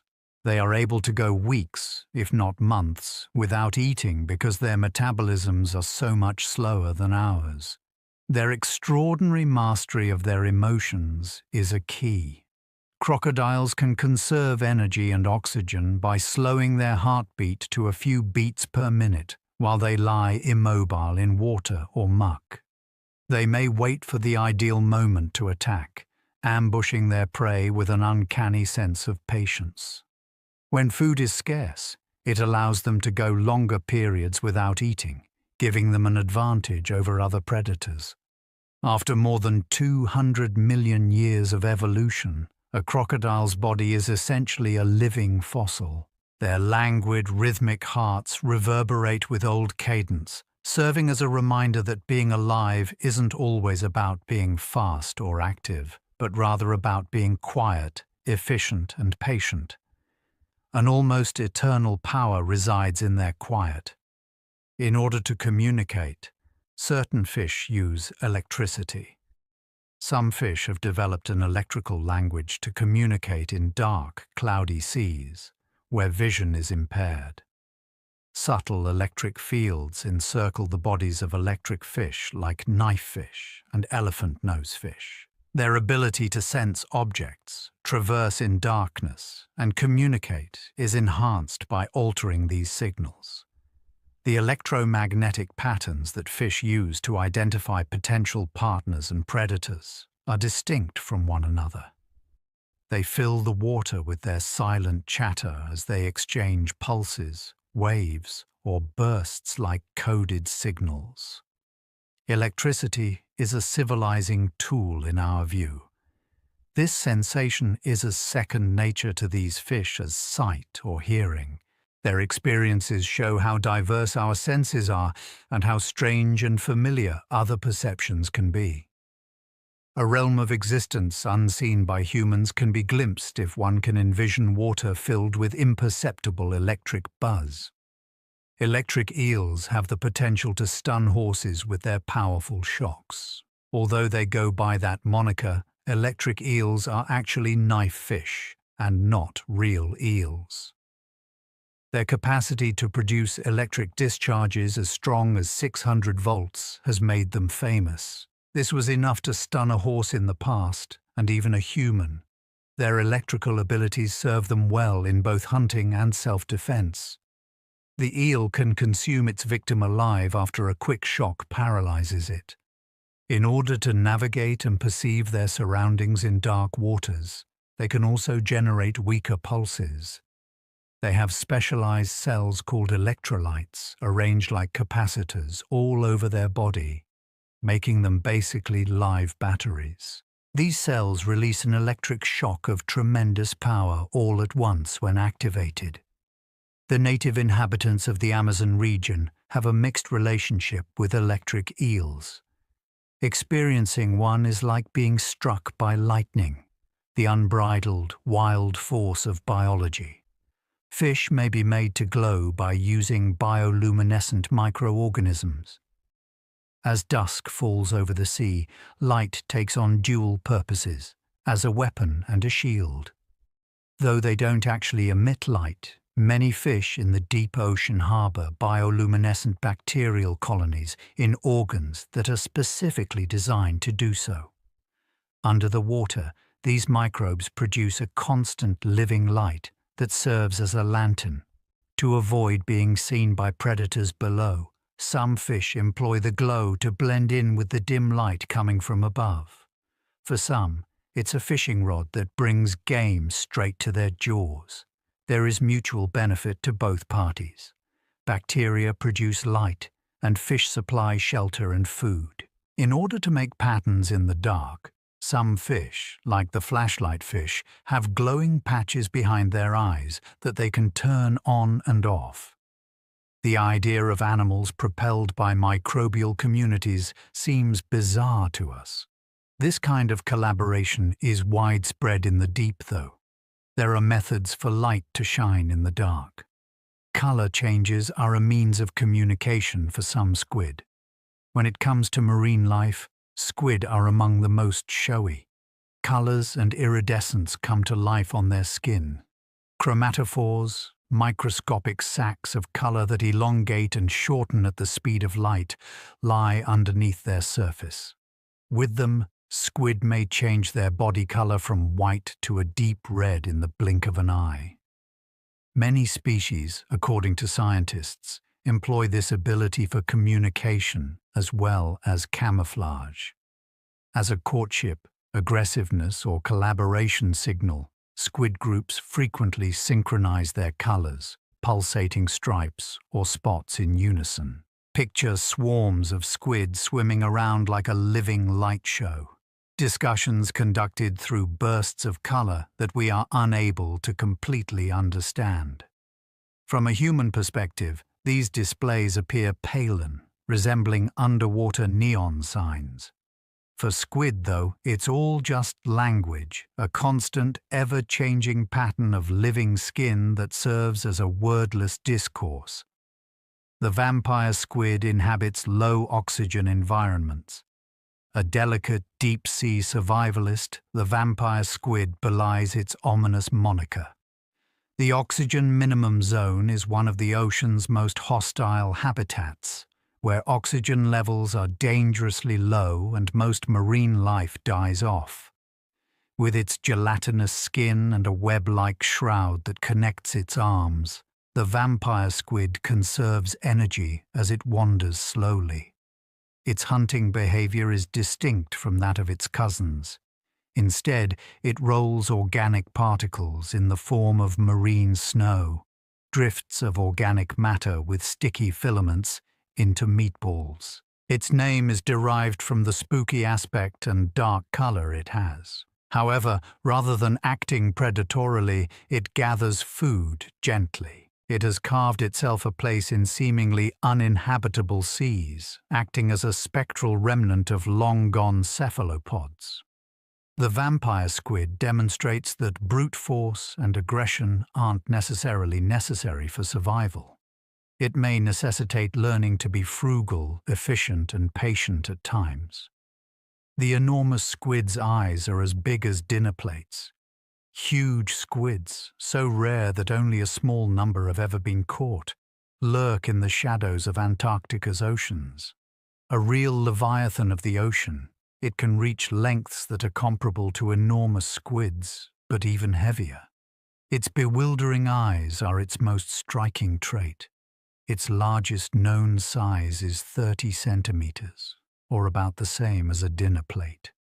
Its massive eyes can pick up on the tiniest hints of light in the dark, like bioluminescent prey or the shadow of a predator like a sperm whale. Seeing such an eye would be like staring into the vast depths of the ocean, which would be overwhelming. Even though we know very little about gigantic squids and their habits, we can deduce the vastness and darkness of their underwater habitat from the size of their eyes. Transparent heads are found on several deep-sea fish. A peculiar species known as a barrelfish floats aimlessly in the pitch-black depths of the ocean. Its eyes, which are illuminated by a subtle green light, are visible through the translucent dome of its head. The fish remains motionless as its eyes dart upward, studying the faint outlines of prey overhead. The ability to move the eyeballs forward allows them to follow approaching food if necessary. Thanks to its peculiar construction, the barely can survive in almost complete darkness with pinpoint accuracy, all the while preserving energy and remaining vigilant. Coelophores are gelatinous predators that rule the ocean, and this fish uses its see-through skull cover to protect its sensitive eyes from their stings. Seeing a little fish is like catching a peek of an extraterrestrial. The skull of this beast serves as a window rather than a barrier, using its mechanisms as a means of self-defense. As a reminder, the form itself is rewritten in the depths of life. The anglerfish hunts with the help of a glowing lure. The terrifying lantern and sharp teeth of the anglerfish are two of the most disturbing depictions of the deep sea that one can imagine. A fleshy stalk adorned with bioluminescent bacteria, resembling a living light bulb, protrudes from its head. This hook gleams in the dark depths of the abyss, luring inquisitive squid and fish.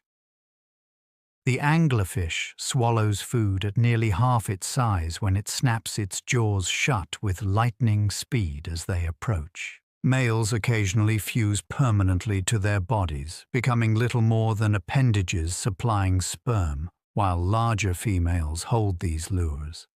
It seems more like this strange way of living is fiction than reality, but that's just the way deep water survival is.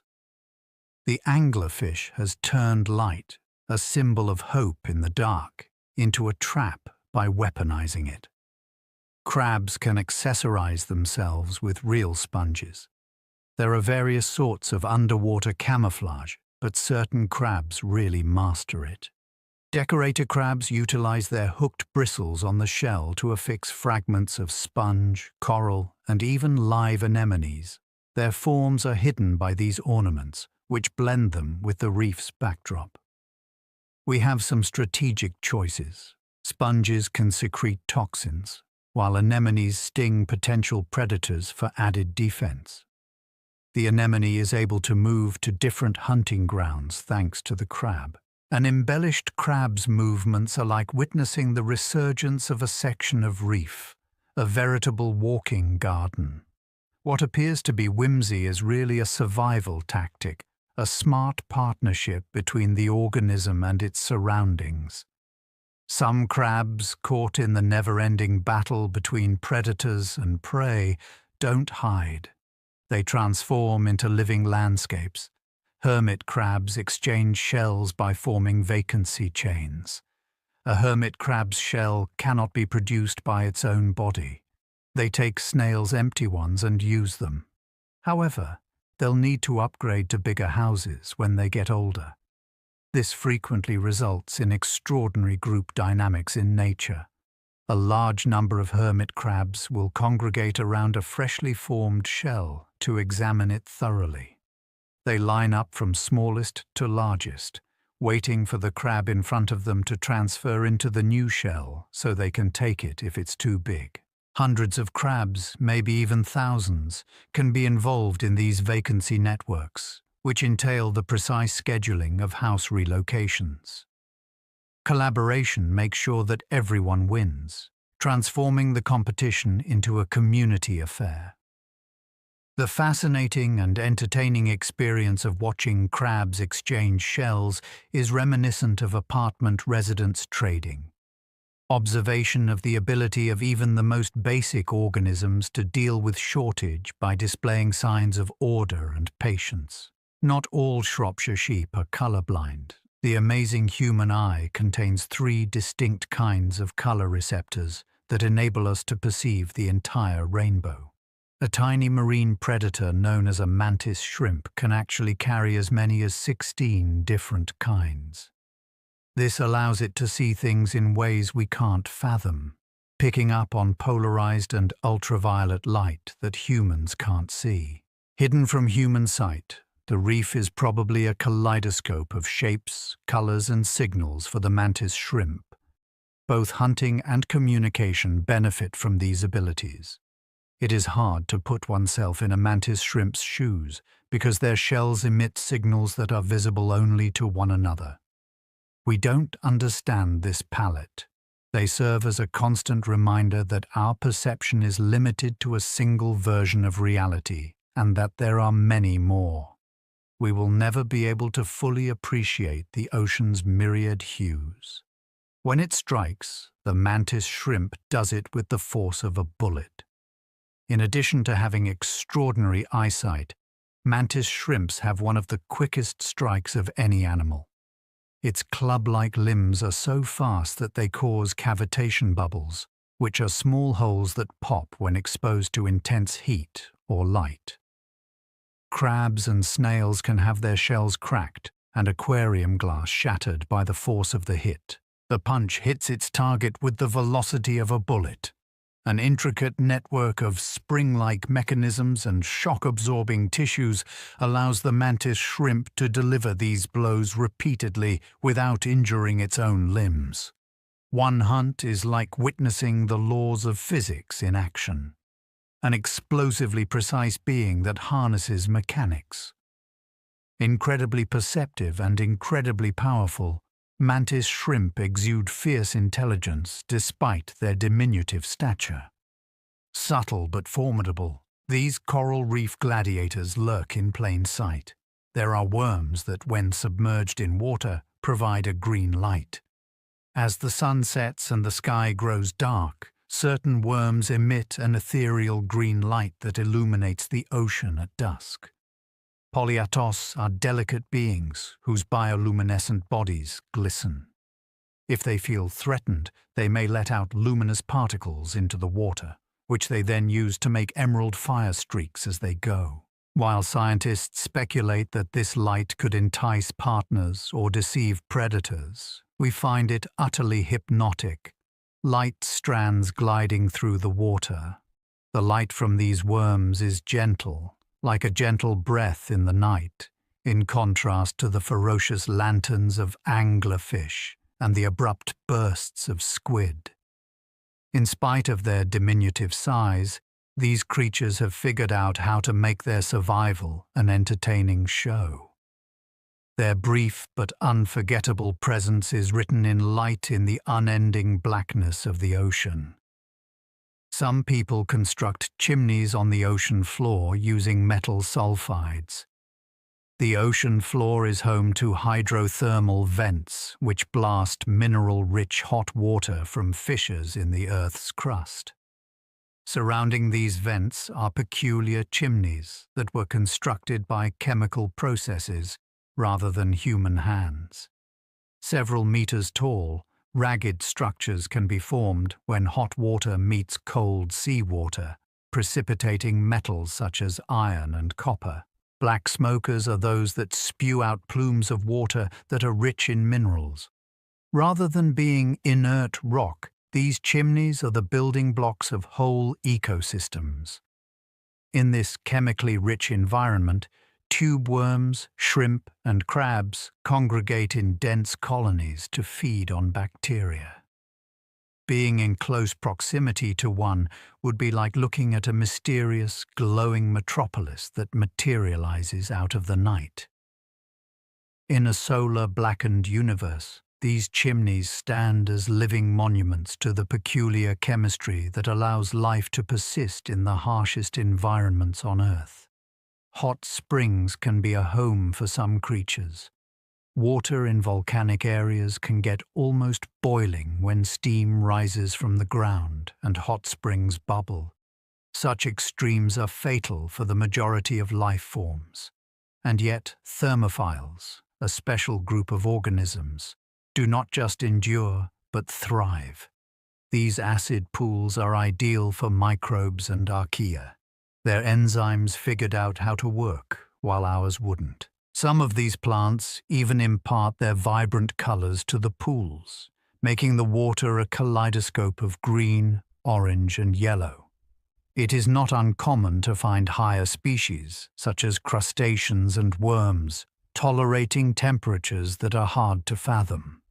These creatures show us that the range of life is far larger than we imagined. Astounding resilience may be seen peering into a boiling spring and seeing life stirring. Nature creates new meanings of possibility in seemingly hostile environments, proving that our imaginations are not the only constraints on our ability to survive. Some live and flourish in acid lakes.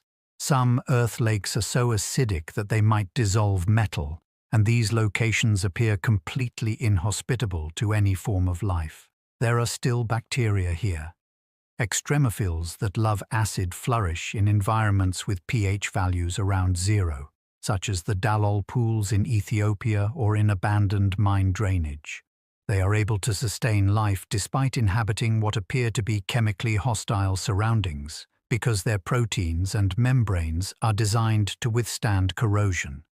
The environment appears painted when some produce colors as vibrant as reds, oranges, and yellows. These creatures show us that life can persist in extreme environments, which may lead us to believe that there are living forms beyond Earth.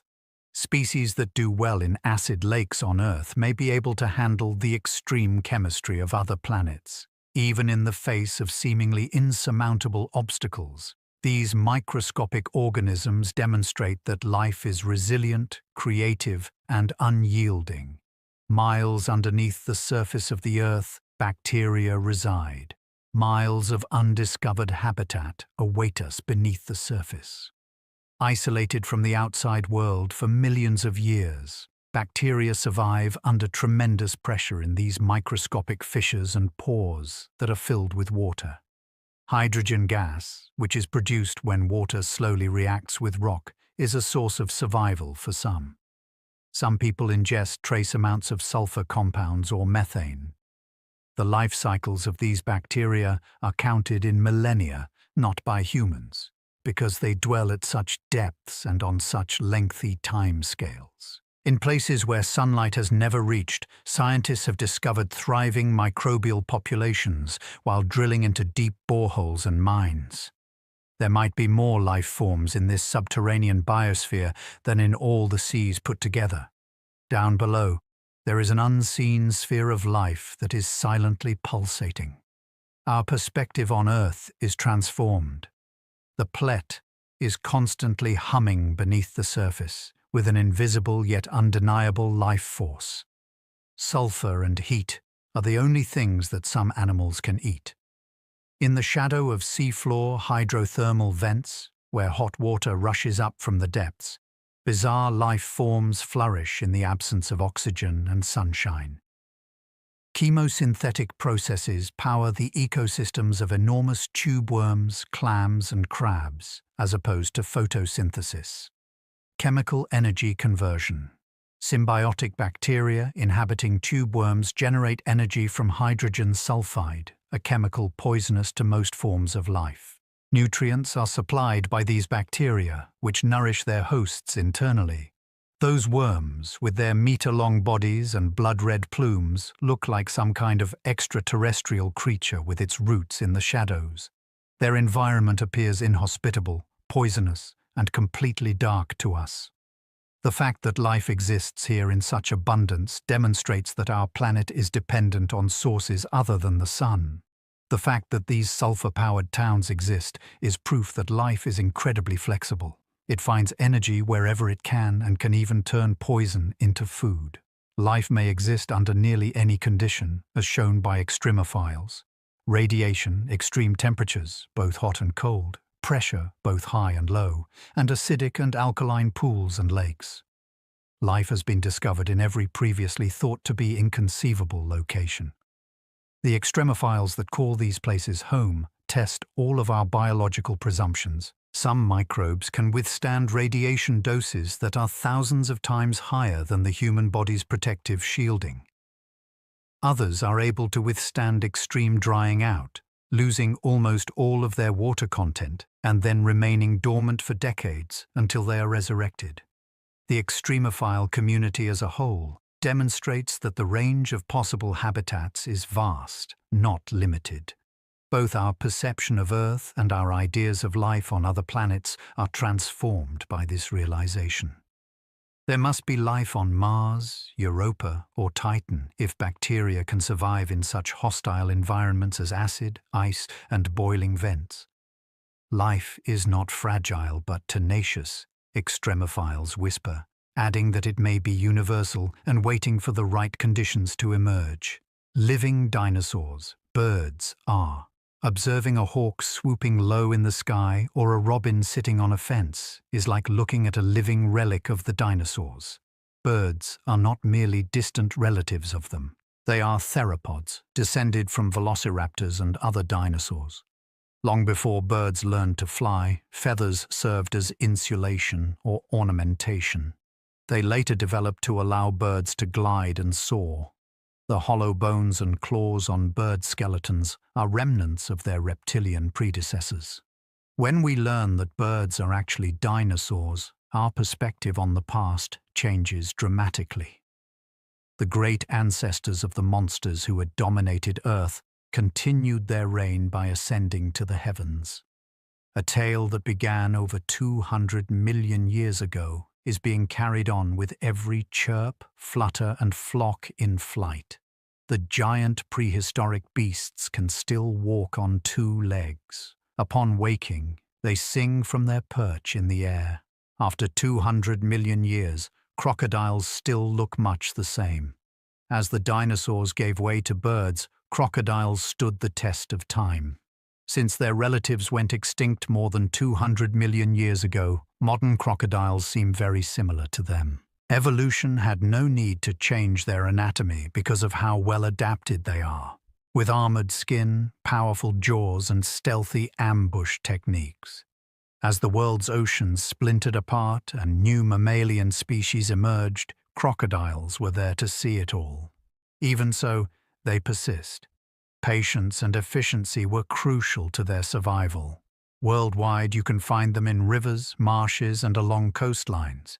They can also decrease their metabolism and go for lengthy periods without eating. Witnessing a crocodile basking on a riverbank is like seeing a glimpse of ancient history brought to life in the here and now. You could say they are living fossils. Help us remember that there are instances when timeless perfection, rather than continual change, is the best evolutionary approach. Not all fish have gills. Some also have lungs. The gills are the sole respiratory organs of the majority of fish species. However, there are creatures that can go between worlds via their gills and lungs. For instance, when ponds dry up, lungfish use their primitive lungs to gulp oxygen at the surface. They wait for the rains to come back by burrowing into the mud in Africa and South America when it's dry. These adaptations to breathe via both nostrils are evolutionary artifacts that point to a time when animals adapted to life on land, some 300,000 years ago. These animals show us that there is a gradient of adaptability rather than a hard and fast boundary between marine and terrestrial life. As we see a fish come to the surface for air, we catch a glimpse of our own roots. Because these fish were the progenitors of the amphibians, reptiles, and mammals that we know today, the lungs serve a purpose beyond mere subsistence. They provide glimpses into our ancient history. Mammals that walked on land gave way to whales. Though it's hard to fathom now, the biggest marine creatures actually trod the land at one point. The Pachycetus was a wolf-like predator that roamed the seas some 50 million years ago. Its offspring eventually learned to thrive in aquatic environments. Their tails sprouted formidable flukes, their nostrils moved to the crowns of their heads, and their arms expanded into paddles. Early whale fossils, such as those of Ambulocetus, the walking whale, demonstrate that these creatures were at ease both on land and in rivers. Over time, these animals abandoned land altogether, evolving into modern whales that live entirely in water. Whales are more than simply massive aquatic creatures. They are also mammals whose ancestors have made the long evolutionary trek back to the water. They remind us that even giants were nomads at one point in time by their migrations and songs, which harken back to a bygone era. Historically, horses' progenitors were no larger than toy dogs. These days, horses are strong, powerful creatures that can gallop across plains at high speeds. But their forefathers had a distinctive appearance. A diminutive animal known as the Eohippus, or dawn horse, prowled the woods of long-gone times 55 million years ago. It grazed on leaves instead of grasses and was as small as a fox terrier, with several toes instead of hooves. Horses became bigger. Their toes became hooves for speed, and they started eating rough grasses when the weather changed and forests became wide plains. Anthropomorphic changes in horse anatomy over millions of years illustrate how organisms adapt to new habitats. It is easy to lose sight of the fact that every horse's gait brings with it a long history of family history when we watch them gallop. The blue whale, the largest mammal in Earth's history, has come a long way from its humble beginnings as a little woodland dweller to its current status as a rumbling grazer. The blue whale is the biggest animal that has ever lived on Earth. It dwarfs all extinct dinosaurs. At 30 meters or more in length and 200 tons in weight, it dwarfs any previous animals. Despite this behemoth preys on marine organisms as little as shrimp. Krill are swallowed by the millions at once. They are little and shrimp-like. The blue whale is a majestic and surprisingly graceful animal, with a heart the size of a tiny car and a tongue heavier than an elephant. Its movements through the water are both breathtaking and delicate. Its low-frequency sounds may transport melodies over seas and hundreds of kilometers. Living side by side with blue whales is a living testimony to the incomprehensible marvels that this planet still holds. Living symbols of the enormity and force of life, and living proof of how enormous biology may grow. Even after hundreds of millions of years, certain bug species have maintained virtually no alteration. Some insect lineages have persisted almost unmodified since the dinosaur era, making them one of the most remarkable survivors of our planet. Fossil evidence shows that cockroaches, silverfish, and dragonflies looked very similar to their modern-day counterparts. More than 300 million years ago, dragonflies could glide across primitive woodlands with wingspans of more than 2 feet. Their design has survived, even though their size has shrunk, designed to be quick and nimble. Although they get a bad rap, cockroaches are evolutionary miracles because they have weathered many major extinctions with little to no change to their appearance. Insects like this have withstood the ultimate test of all time, and looking at them now is like looking at living fossils. We learn from their tenacity that evolution isn't necessarily about alterations. Consistency in an efficient design that doesn't require updating for 100 million years can be a recipe for success. After 5 major extinction events, life has bounced back. Tragedies have marred Earth's past. Major extinction events have occurred at least 5 times in Earth's history. Past extinction events include the Permian and the asteroid collision that put an end to the dinosaur age. After each calamity, ecosystems were emptied, making way for new life forms to emerge. Strange and wonderful new animals emerged as life bounced back from disaster. It is highly unlikely that either mammals or humans would have survived if these extinctions had not occurred.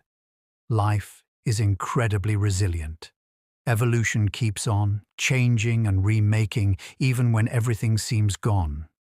The fragility and tenacity of existence are brought to light by mass extinctions. The living universe is more like a wildfire than a delicate flame. It may go out at times, but it always goes back up and continues to blaze into new eras. Antarctica is home to seeds that include genetic material from long-gone woodlands. Even though Antarctica is now a barren wasteland, it was formerly home to verdant coastal forests, ferns, and conifers millions of years ago. The frozen ground contains artifacts from this bygone era. Archaeological finds of seeds, spores, and other plant remnants have yielded DNA sequences. What previously flourished in a place now covered by ice is revealed by these artifacts. They illustrate the tremendous climatic changes that occurred throughout history, turning verdant woods into frozen wastelands. A seed is like a genetic memory of a bygone landscape, a fragment of a world long since vanished. Their DNA is a molecular record of Earth's living history, even though these seeds can't grow anymore. Not even in the most desolate of locations are the signs of life lost irretrievably. Murmurs from a time when the most frigid continent was covered in verdant flowers. Ancestral viral DNA is present in human bodies. Virus remnants from long ago lie dormant in human DNA. Evidence of diseases that afflicted our predecessors aeons ago. Endogenous retroviruses are a group of viral genes that constitute approximately 8% of the human genome. Most have gone into a latent state and can no longer transmit illness. But evolution has found new uses for a few. For instance, mammalian pregnancy is made possible by one viral gene that helps build the placenta. This means that long-gone viruses are more than just passing through our DNA. They contribute to our humanity. There are remnants of viral infections in every cell in our body. Serve as a reminder that our DNA is not perfect, but rather a mosaic of evolutionary events. Some of our very essence comes from the bones of our former foes. It would appear that life has a way of transforming even invasions into opportunities, incorporating hardship into the very essence of being. Atoms from innumerable creatures are present in every breath you take. When you breathe in, more carbon dioxide is exhaled than oxygen. Every particle in the air has been in the body of an infinite number of creatures before you.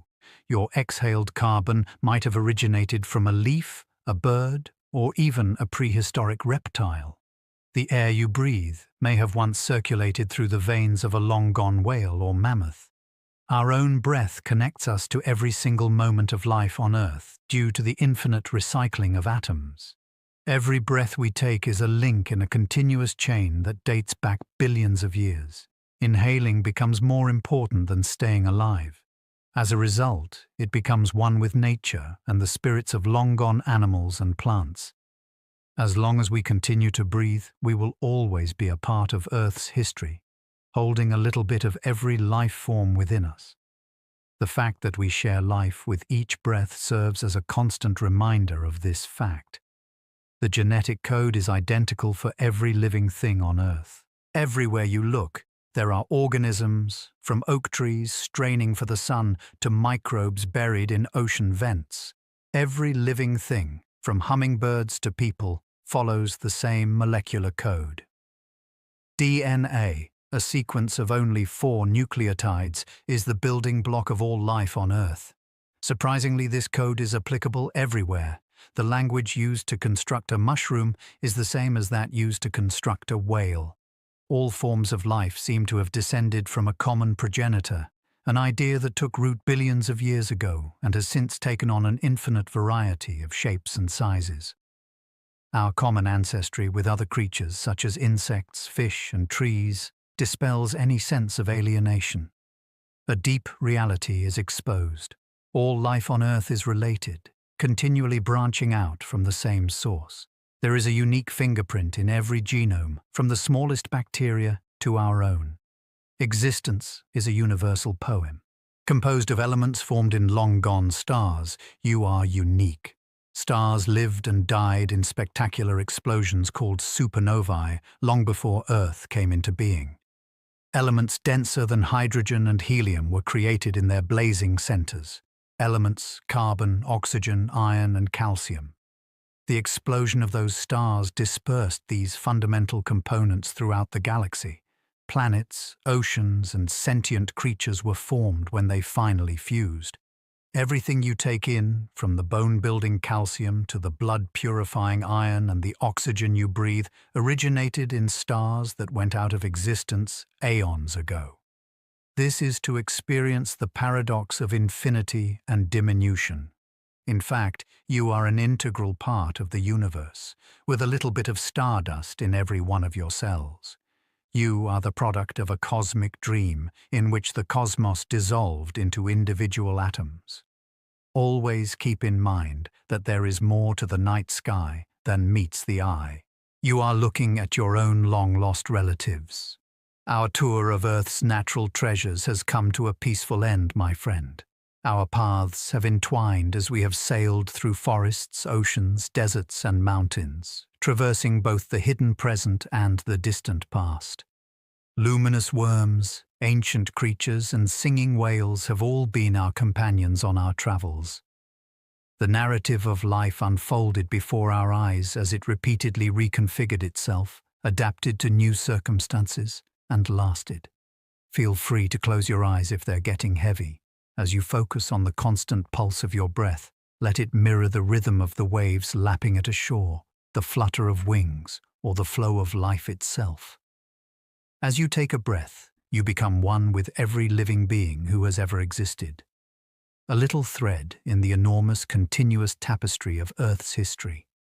When you wake up, please like, subscribe, or comment if you have appreciated this experience. That way, we can keep making money off of this channel and bringing these peaceful tales of awe to people all across the globe. However, at this time, there is no additional action required of you. As a living being, you contribute to the rhythm of this planet and to the vast mystery that is still unfolding. Allow that idea to embrace you with the same tenderness as the ocean envelops its living beings and the planet embraces all life. Do not worry, for you are a vessel for the tales of the stars and the seas.